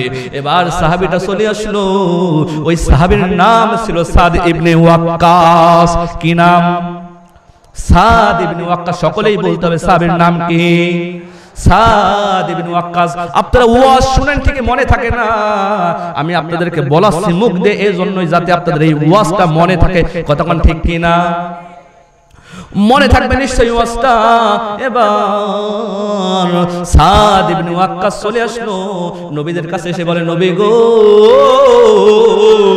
আপনি আমি সাদকে তো অবশ্যই চেনেন, আমি সাদ এমন একজন সাহাবী, এই আবু বকরের কথায় আমি ইসলাম গ্রহণ করেছি, আর আবু বকরের কথায় যখন আমি ইসলাম গ্রহণ করেছি তখন আমার মা ছিল মুশরিকা। এই দেখুন চাদরটা খুলে দিয়া বলল, ও নবী এই দেখুন দেখুন আমি ইসলাম গ্রহণ করার জন্য আমার মা কি করে আমাকে আঘাত করেছে। ও নবী আমার গোটা পিঠ ছিদ্র ছিদ্র, আপনি অতএব আবু বকরের মতো সাহাবী হয় না, আবু বকর দোষ করতে পারে না। ও নবী আপনি আবু বকরকে maaf করে দিন। এবার নবী কয় রে সাদ, তোমার ইসলাম গ্রহণ করা এক জিনিস আর আবু বকরের বিচার আর এক জিনিস। এখন যদি আমি আবু বকরের বিচারকে লাঘব করি তাহলে মানুষ বলবে মুসলমানের নবী সঠিক বিচার করে না, মুসলমানের নবী বিচারের মধ্যে স্বজন প্রীতি করে। কতক্ষণ ঠিক কিনা? একজন ব্যক্তির মানে তিনজন ব্যক্তির তো কোনো হিসাব হবে না, বিনা হিসেবে জান্নাতি অথবা বিনা হিসেবে জাহান্নামী। এই তিনজনের মধ্যে এক শ্রেণীর ব্যক্তি হলো বিচারক, যারা সঠিকভাবে বিচার করবে, কোনো দিকে টেনে টুনে বিচার করবে না, হযরত ওমরের মতো নিজের সন্তানের বিচার করতেও বাঁধবে না। এই ব্যক্তিরা আল্লাহর জান্নাতে বিনা হিসেবে যাবে। জোরে কোন সুবহানাল্লাহ। আবার এই বিচারকেরাই যারা বিচারের ব্যবস্থা অন্যরকম ভাবে করবে, চোখের ইশারায় বিচার আছে না নাই? বিচার বসেছে, দুই বিচারকের চোখে চোখে বিচার অলরেডি 2 ঘন্টা আগেই হয়ে গেছে। এরকম বিচার আমাদের সমাজে আছে না নাই? কথা কন না কেন? না বিচারক 2-4 জন আছেন নাকি ভাই? এরকম বিচার আছে না নাই? কিন্তু বিচার করেন আর যাই করেন, মনে রাখবেন কোন দিকে যদি টেনে টুনে বিচার করেন, নিরপেক্ষভাবে যদি বিচার না করতে পারেন, আল্লাহর জাহান্নামে কিন্তু আপনাকে বিনা হিসাবে যাওয়া লাগবে। কতক্ষণ ঠিক কিনা আমার ভাইরা? এবার নবীজি সাদকে বলে, সাদ তুমি বিচার করতে বাধা দিও না, কারণ তোমার ইসলাম গ্রহণ করে এক জিনিস, আর আবু বকরের বিচার আর এক জিনিস। এবার ওই ইহুদি সরটা মেরে দিবে। এমন অবস্থায় যখন সরটা মারতে গেছে আবু বকরকে, কি আল্লাহর ইশারা, ওই কাফের ওই ইহুদি পাথরের মূর্তি হয়ে গেছে। যখন সুবহানাল্লাহ, কি হয়ে গেছে? পাথরের মূর্তি হয়ে গেছে। এবার আবু বকর কয়, কি ব্যাপার, সেদিনকার মতোই কাহিনী হলো নাকি আজকে আবার? ওই সেদিনকার মতোই কাহিনী আজকে আবার হলো নাকি? কোন দিন? যেদিন আবু বকর নবীদের সঙ্গে হিজরতে যায়, যখন দিনের শুভ্র রেখা। ও আজকে আর কিছুক্ষণ চলবে ভাই, না বন্ধ করে দেব? ভালো লাগে না? আচ্ছা আলহামদুলিল্লাহ। ওই যে আবু বকর বলে, সেদিনকার মতোই আজকে আবার কাহিনী হলো নাকি? কোন দিন? যেদিন আবু বকর নবীদের সাথে হিজরতে যায়, দিনের শুভ্র রেখা চলে এসেছে। নবীজি ডাক দেয়া কয়, আবু বকর এই সময় যদি আমরা দিনের ভাগে রাস্তা চলি, তাহলে কিন্তু কাফেরদের হাতে পড়া লাগবে, আবু জেহেলের হাতে পড়া লাগবে। ও আবু বকর, এখন আর যাওয়া যাবে না। এই যে গর্ত এসেছে, এই যে গুহা এসেছে, এই গুহার ভিতর আমরা এখন প্রবেশ করব। আবু বকর নবীজির সঙ্গে গুহার ভিতরে প্রবেশ করলেন, কিন্তু এই দৃশ্য আপনারা হয়তো বা শুনেন নাই, কাহিনীটা অন্যরকম ভাবে শুনেছেন, কিন্তু আজকে খাঁটি কিতাব থেকে শুনে যান। এই দৃশ্যটা আবু বকর আর নবীজি যে ওই গুহার ভিতর পলাইছে, গুহার ভিতর যে পালাইছে, এই দৃশ্যটা দেখতে পেয়েছিল একটা ইহুদি। কে দেখতে পাইছে? একটা ইহুদি। ইহুদি কয়ে খাইছে। এই ইহুদি আবার চাকরি করতো আবু জেহেলের আন্ডারে। ইহুদি কয়, আজকে আমার প্রমোশনের একটা রাস্তা পেয়েছে জীবনে একবার। আবু বকর আর নবীজি যখন পালাইছে, এই দৃশ্যটা আমি আর কাউকে বলবো না, আমি সাইডে লুকিয়ে থাকবো। যখন আবু জেহেল এইদিকে আসবে, আমি আবু জেহেলকে এই সুসংবাদটা দিয়ে দেব, তাহলে আবু জেহেল আমার প্রমোশন দিয়া দিবে। আজকেও এরকম প্রমোশন পাওয়ার লোভে মিথ্যা কথা বলে কি বলে না? এক বিচারকের এক সাক্ষীর কথা আমি শুনেছিলাম। ওই সাক্ষী বলেছিল, খোদার কসম, খোদার কসম, আমি যে সাক্ষী দিয়েছি, এই সাক্ষীটা আমি মিথ্যা দিয়েছি, আমার মুখ দিয়ে বলানো হয়েছে। তা আপনি বললেন কেন? কয় যে আমাকে যে আমার সন্তানকে যে মারের ভয় দেখালে, কয় যে মারে ফেলবো তো সাওয়ালে, এই জন্যই তো কইলাম। এরকম সাক্ষীও আছে না নাই? তো ওই যে ইহুদি কয়, এখন আমি এই জায়গাতে লুকে থাকবো, আবু জেহেল যখন আসবে আমি আবু জেহেলকে বলে দেব। এরপর দিনের বেলায় যখন আবু জেহেলের খুঁজতে খুঁজতে ওই জায়গাতে চলে এসেছে, তার আগে আল্লাহ পাক রব্বুল আলামিন মাকরুশাকে বলে দিলেন, মাকরুশা যা যা শক্ত করে বাসা বনে ফেল, শক্ত করে বাসা বনে ফেল। আবার কবুতরকে আল্লাহ পাক হুকুম দেন, কবুতর যা যা ওই মাকরুশার বাসার উপরে 2টা ডিম পেড়ে আয়। জোরে কোন সুবহানাল্লাহ। মাকড়সা বাসা করলো, কবুতর দুইটা ডিম পারলো এই স্বল্প সময়ের ভিতরে। এবার আবু জেহেল আসে। আবু জেহেল এসে কয়, একজন ইহুদি কয়, আবু জেহেল আমার মনে হয় এই গর্তের ভিতরে, এই গুহার ভিতর আবু বকর আর মুহাম্মদ আছে। এখন আবু জেহেল কয়, শালা তোর মাথা আসলেও খারাপ, যদি তোর মাথা খারাপই নাই হবে, এই গুহার ভিতর ঢোকার সময় তো এই মাকড়সার বাসা ভেঙে যেত, কথা কোন ঠিক কিনা, এই ডিমও পড়ে যেত, কথা কোন ঠিক কিনা। আবু জেহেলের নাম এজন্যই আবু জেহেল, ওর নাম আগে ছিল আবুল হাকাম। হাকাম মানে জ্ঞানী আর আব মানে পিতা, অর্থাৎ জ্ঞানীর পিতা ছিল আগে নাম। তো এর এই যে মূর্খামির কারণে নবীর চাচা হওয়ার সত্ত্বেও, নবীর সোহবত পাওয়া সত্ত্বেও, নবীর দেশের আবহাওয়া পাওয়া সত্ত্বেও আবু জেহেল যে সে মুসলমান হতে পারলো না, ইসলাম গ্রহণ করতে পারলো না, এই জন্য মুসলমানেরা তার নাম আবুল হাকাম থেকে কেটে দিয়া তার নাম আবু জেহেল অর্থাৎ মূর্খের পিতা বানাই দিল। যেরকম সুবহানাল্লাহ। তখন আবু জেহেল কয়, যদি এই বাসার মধ্যে ঢুকবে তাহলে তো এই মাকড়সার বাসা ভেঙে যেত। আর কথারও একটা যুক্তি আছে, যুক্তির আগেই তো আল্লাহ পাক যুক্তি খাটাই দিয়েছেন, কথা কোন ঠিক কিনা। এবার ইহুদি দূর থেকে দেখতে পায় আবু জেহেলের সঙ্গ পাঙ্গ নিয়ে চলে যায়। এবার ওই ইহুদি ডাক দেখায়, ভাই ভাই কর সাথে সাথে ওই যে মূর্তি হয়ে গেছে, একেবারে হাত তুলেছে, হাতের জায়গাতেই আছে, পা পায়ের জায়গাতেই আছে, চোখ চোখের জায়গাতেই আছে, এরকম করে আছে একেবারে। এবার কি হয় শোনেন, আবু জেহেল ওই যেহেতু ভাই বলে ডাকছে, কাছে চলে গেছে। এ পাগলা, কি হয়েছে, কি কি ভাই বলে ডাকলে কি হয়েছে?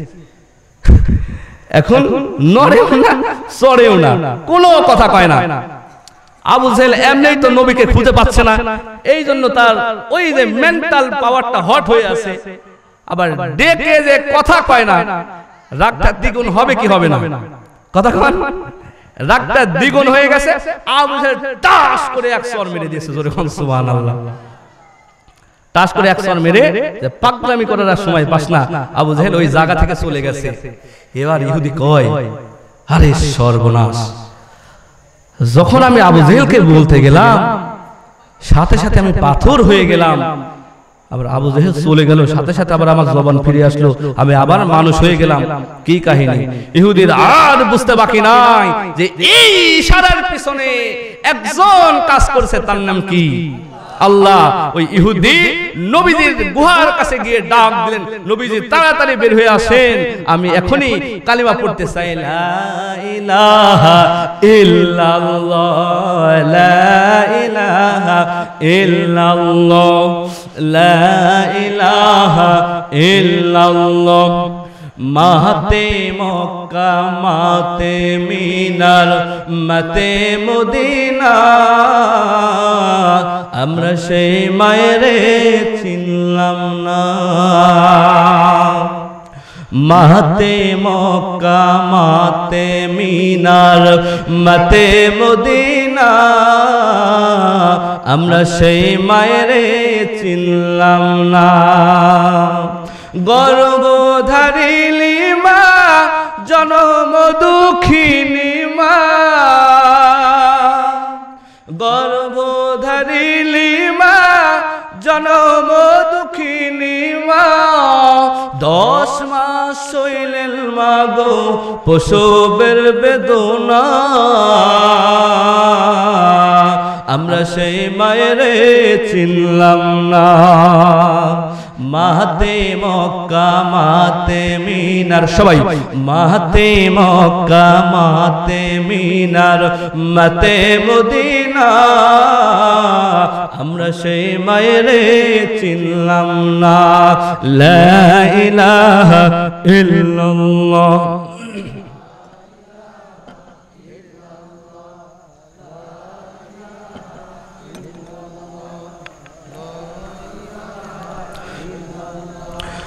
لا إله إلا الله، لا إله ইল্লাল্লাহু মুহাম্মাদুর রাসূলুল্লাহ সাল্লাল্লাহু আলাইহি ওয়াসাল্লাম। কোন জায়গায় আমরা দাঁড়িয়ে আছি মনে আছে তো ভাই? কোন তো কোথায়? হ্যাঁ, ওই যে সর মারতে গিয়া যে পাথর হয়ে গেছে, আবু বকরকে আর মারতে পারে না। এবার আবু বকর কয় সেই দিনকার মতো আজকে আবার হলো নাকি? এবার ওই অবস্থায় দাঁড়িয়ে আছে, সাথে সাথে আমার মহান আল্লাহ আর সহ্য করলেন না, আসমান হতে একজন ফেরেশতাকে নামিয়ে দিলেন। সেই ফেরেশতার নাম জিবরাইল। কি নাম? জিবরাইল। এবার দেখেন আমার মহান আল্লাহ কি করে বিচারটাকে পরিচালনা করেন, আমার আল্লাহ কি করে এই বিচারটাকে পরিচালনা করবেন আসমান হতে। এবার মহান আল্লাহ ডাক দেয়া কয় জিবরাইল চলে যাও, চলে যাও, গিয়ে তুমি তাড়াতাড়ি নবীকে মেসেজটা দিয়ে দাও। এবার জিবরাইল ডাক দেয়া কয় নবী গো, আসমান হতে 4 জন ফেরেশতা এখন আপনার কাছে আসবে। কয়জন ফেরেশতা? 4 জন ফেরেশতা আপনার কাছে আসবে। এই 4 জন ফেরেশতা আপনাকে 4টা প্রশ্ন করবে। এই 4টা প্রশ্নের জবাব আপনাকে দিতে হবে। জোরে কোন সুবহানাল্লাহ। ও কিন্তু মূর্তি হয় ওখানে দাঁড়িয়ে আছে, এর মধ্যে ওহী চলে আসছে। এবার নবীজি ডাক কয় জিবরাইল প্রথম প্রশ্নটা কে করবে? এবার জিবরাইল কয় নবী গো, প্রথম প্রশ্নটা আমি জিবরাইল করব। জিবরাইল প্রথম প্রশ্নটা করে নবী গো, আল্লাহ পাক বলেছেন ইজ্জতের মালিক কে? নবীজি বলেন জিবরাইল ইজ্জতের মালিক তো মহান আল্লাহ, ইজ্জতের মালিক আমার মহান আল্লাহ। আমার আল্লাহ যাকে ইজ্জত দেয় সে ইজ্জত পায়, আর মহান আল্লাহ যাকে ইজ্জত দেন না সে ইজ্জত পায় না। সম্মান দেওয়ার মালিক কে? আমার শত্রুতা করে কি করবেন? অনেকেই শত্রুতা করতে পারেন, কিন্তু একটা কথা আমাদের গ্রাম এলাকায় প্রচলন আছে, আল্লাহ যদি কারো চুল ধরে টানে, পা ধরে তুই তার নামাতে পারবি না। আমার ভাগ্য কত ভালো দেখেন, এই জায়গায় আমার অনেক টিচার রয়েছে, অনেক উস্তাদ আছে। আমার কষ্ট লাগছে আমার উস্তাদ গুলাকে আমি নিচে রেখে এই জায়গাতে কথা বলছি, কিন্তু যেহেতু মঞ্চের জায়গা কম আর আমি তাদের কানতেও পারি নাই, এই জন্য আমার একটু কষ্ট লেগেছে। কিন্তু সম্মান দেওয়ার মালিক আল্লাহ, আর এটা আপনাদের দুয়ার ফসল ও ভাই। এই জন্য আমি বলি জিবরাইল প্রশ্ন করেছেন নবী গো, ইজ্জতের মালিক কে? নবীজি বলে ইজ্জতের মালিক হলেন আমার আল্লাহ। এবার জিবরাইল কয় উত্তর পেয়ে গেছি। এবার ইসরাফিল আলাইহিস সালাম চলে আসলেন। ইসরাফিল আলাইহিস সালাম এসে বলে ও নবী গো, বাতাসের মালিক কে? এই প্রশ্নগুলো আপনাদের মনে থাকবে তো? এবার জিবরাইল, এবার ইসরাফিল কয় ও নবী, বাতাসের মালিক কে? নবীজি কয় বাতাসের মালিক আল্লাহ। নাম্বার 3 নাম্বার প্রশ্ন। এবারে মিকাইল আলাইহিস সালাম এসে কয় আল্লাহ নবী গো, পানির মালিক কে? নবীজি কয় পানির মালিক ও আল্লাহ। এবার মিকাইল আলাইহিস সালাম কয় আমার জবাবটাও পেয়ে গেছি, পরিশেষে আছেন কে? আজরাইল আলাইহিস সালাম আছে। আজরাইল এসে বলে নবী গো, হায়াত আর মৌতের মালিক কে? এবার নবীজি ডাক কয় আজরাইল, হায়াত আর মৌতের মালিক আমার আল্লাহ। আমার আল্লাহ যার হায়াত দেয় সে হায়াত পায়, আমার মহান আল্লাহ যার মৌত দেয় তার মৃত্যু হয়ে যায়। এবার জিবরাইল আলাইহিস সালাম নবীজিকে ডাক দেখো নবী গো, আজকের এই বিচারে দেখার জন্য আসমান হতে আল্লাহ পাক রব্বুল আলামিন ৭০,০০০ ফেরেশতাকে নামিয়ে দিয়েছেন। জোরে কোন সুবহানাল্লাহ। কত ফেরেশতা? ৭০,০০০ ফেরেশতা আজকের বিচারে দেখার জন্য এসেছে। এবার জিবরাইল আলাইহিস সালাম একটা আয়াত নাযিল আয়াত বলে দিলেন ও নবী, আমার মহান আল্লাহ আজকের বিচারটা পরিচালনা করবেন, আমার মহান আল্লাহ আজকে সুপ্রিম রায়টা দিবেন, আমার মহান আল্লাহ আজকে শেষ রায়টা দিবেন। এবার আল্লাহ পাক রব্বুল আলামিন রায়টা দিয়ে দিলেন। জোরে কোন সুবহানাল্লাহ। লাকাদ সামিআল্লাহু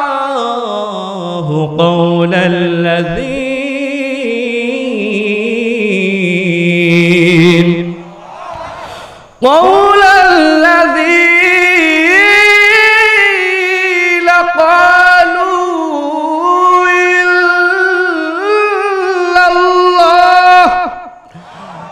إن الله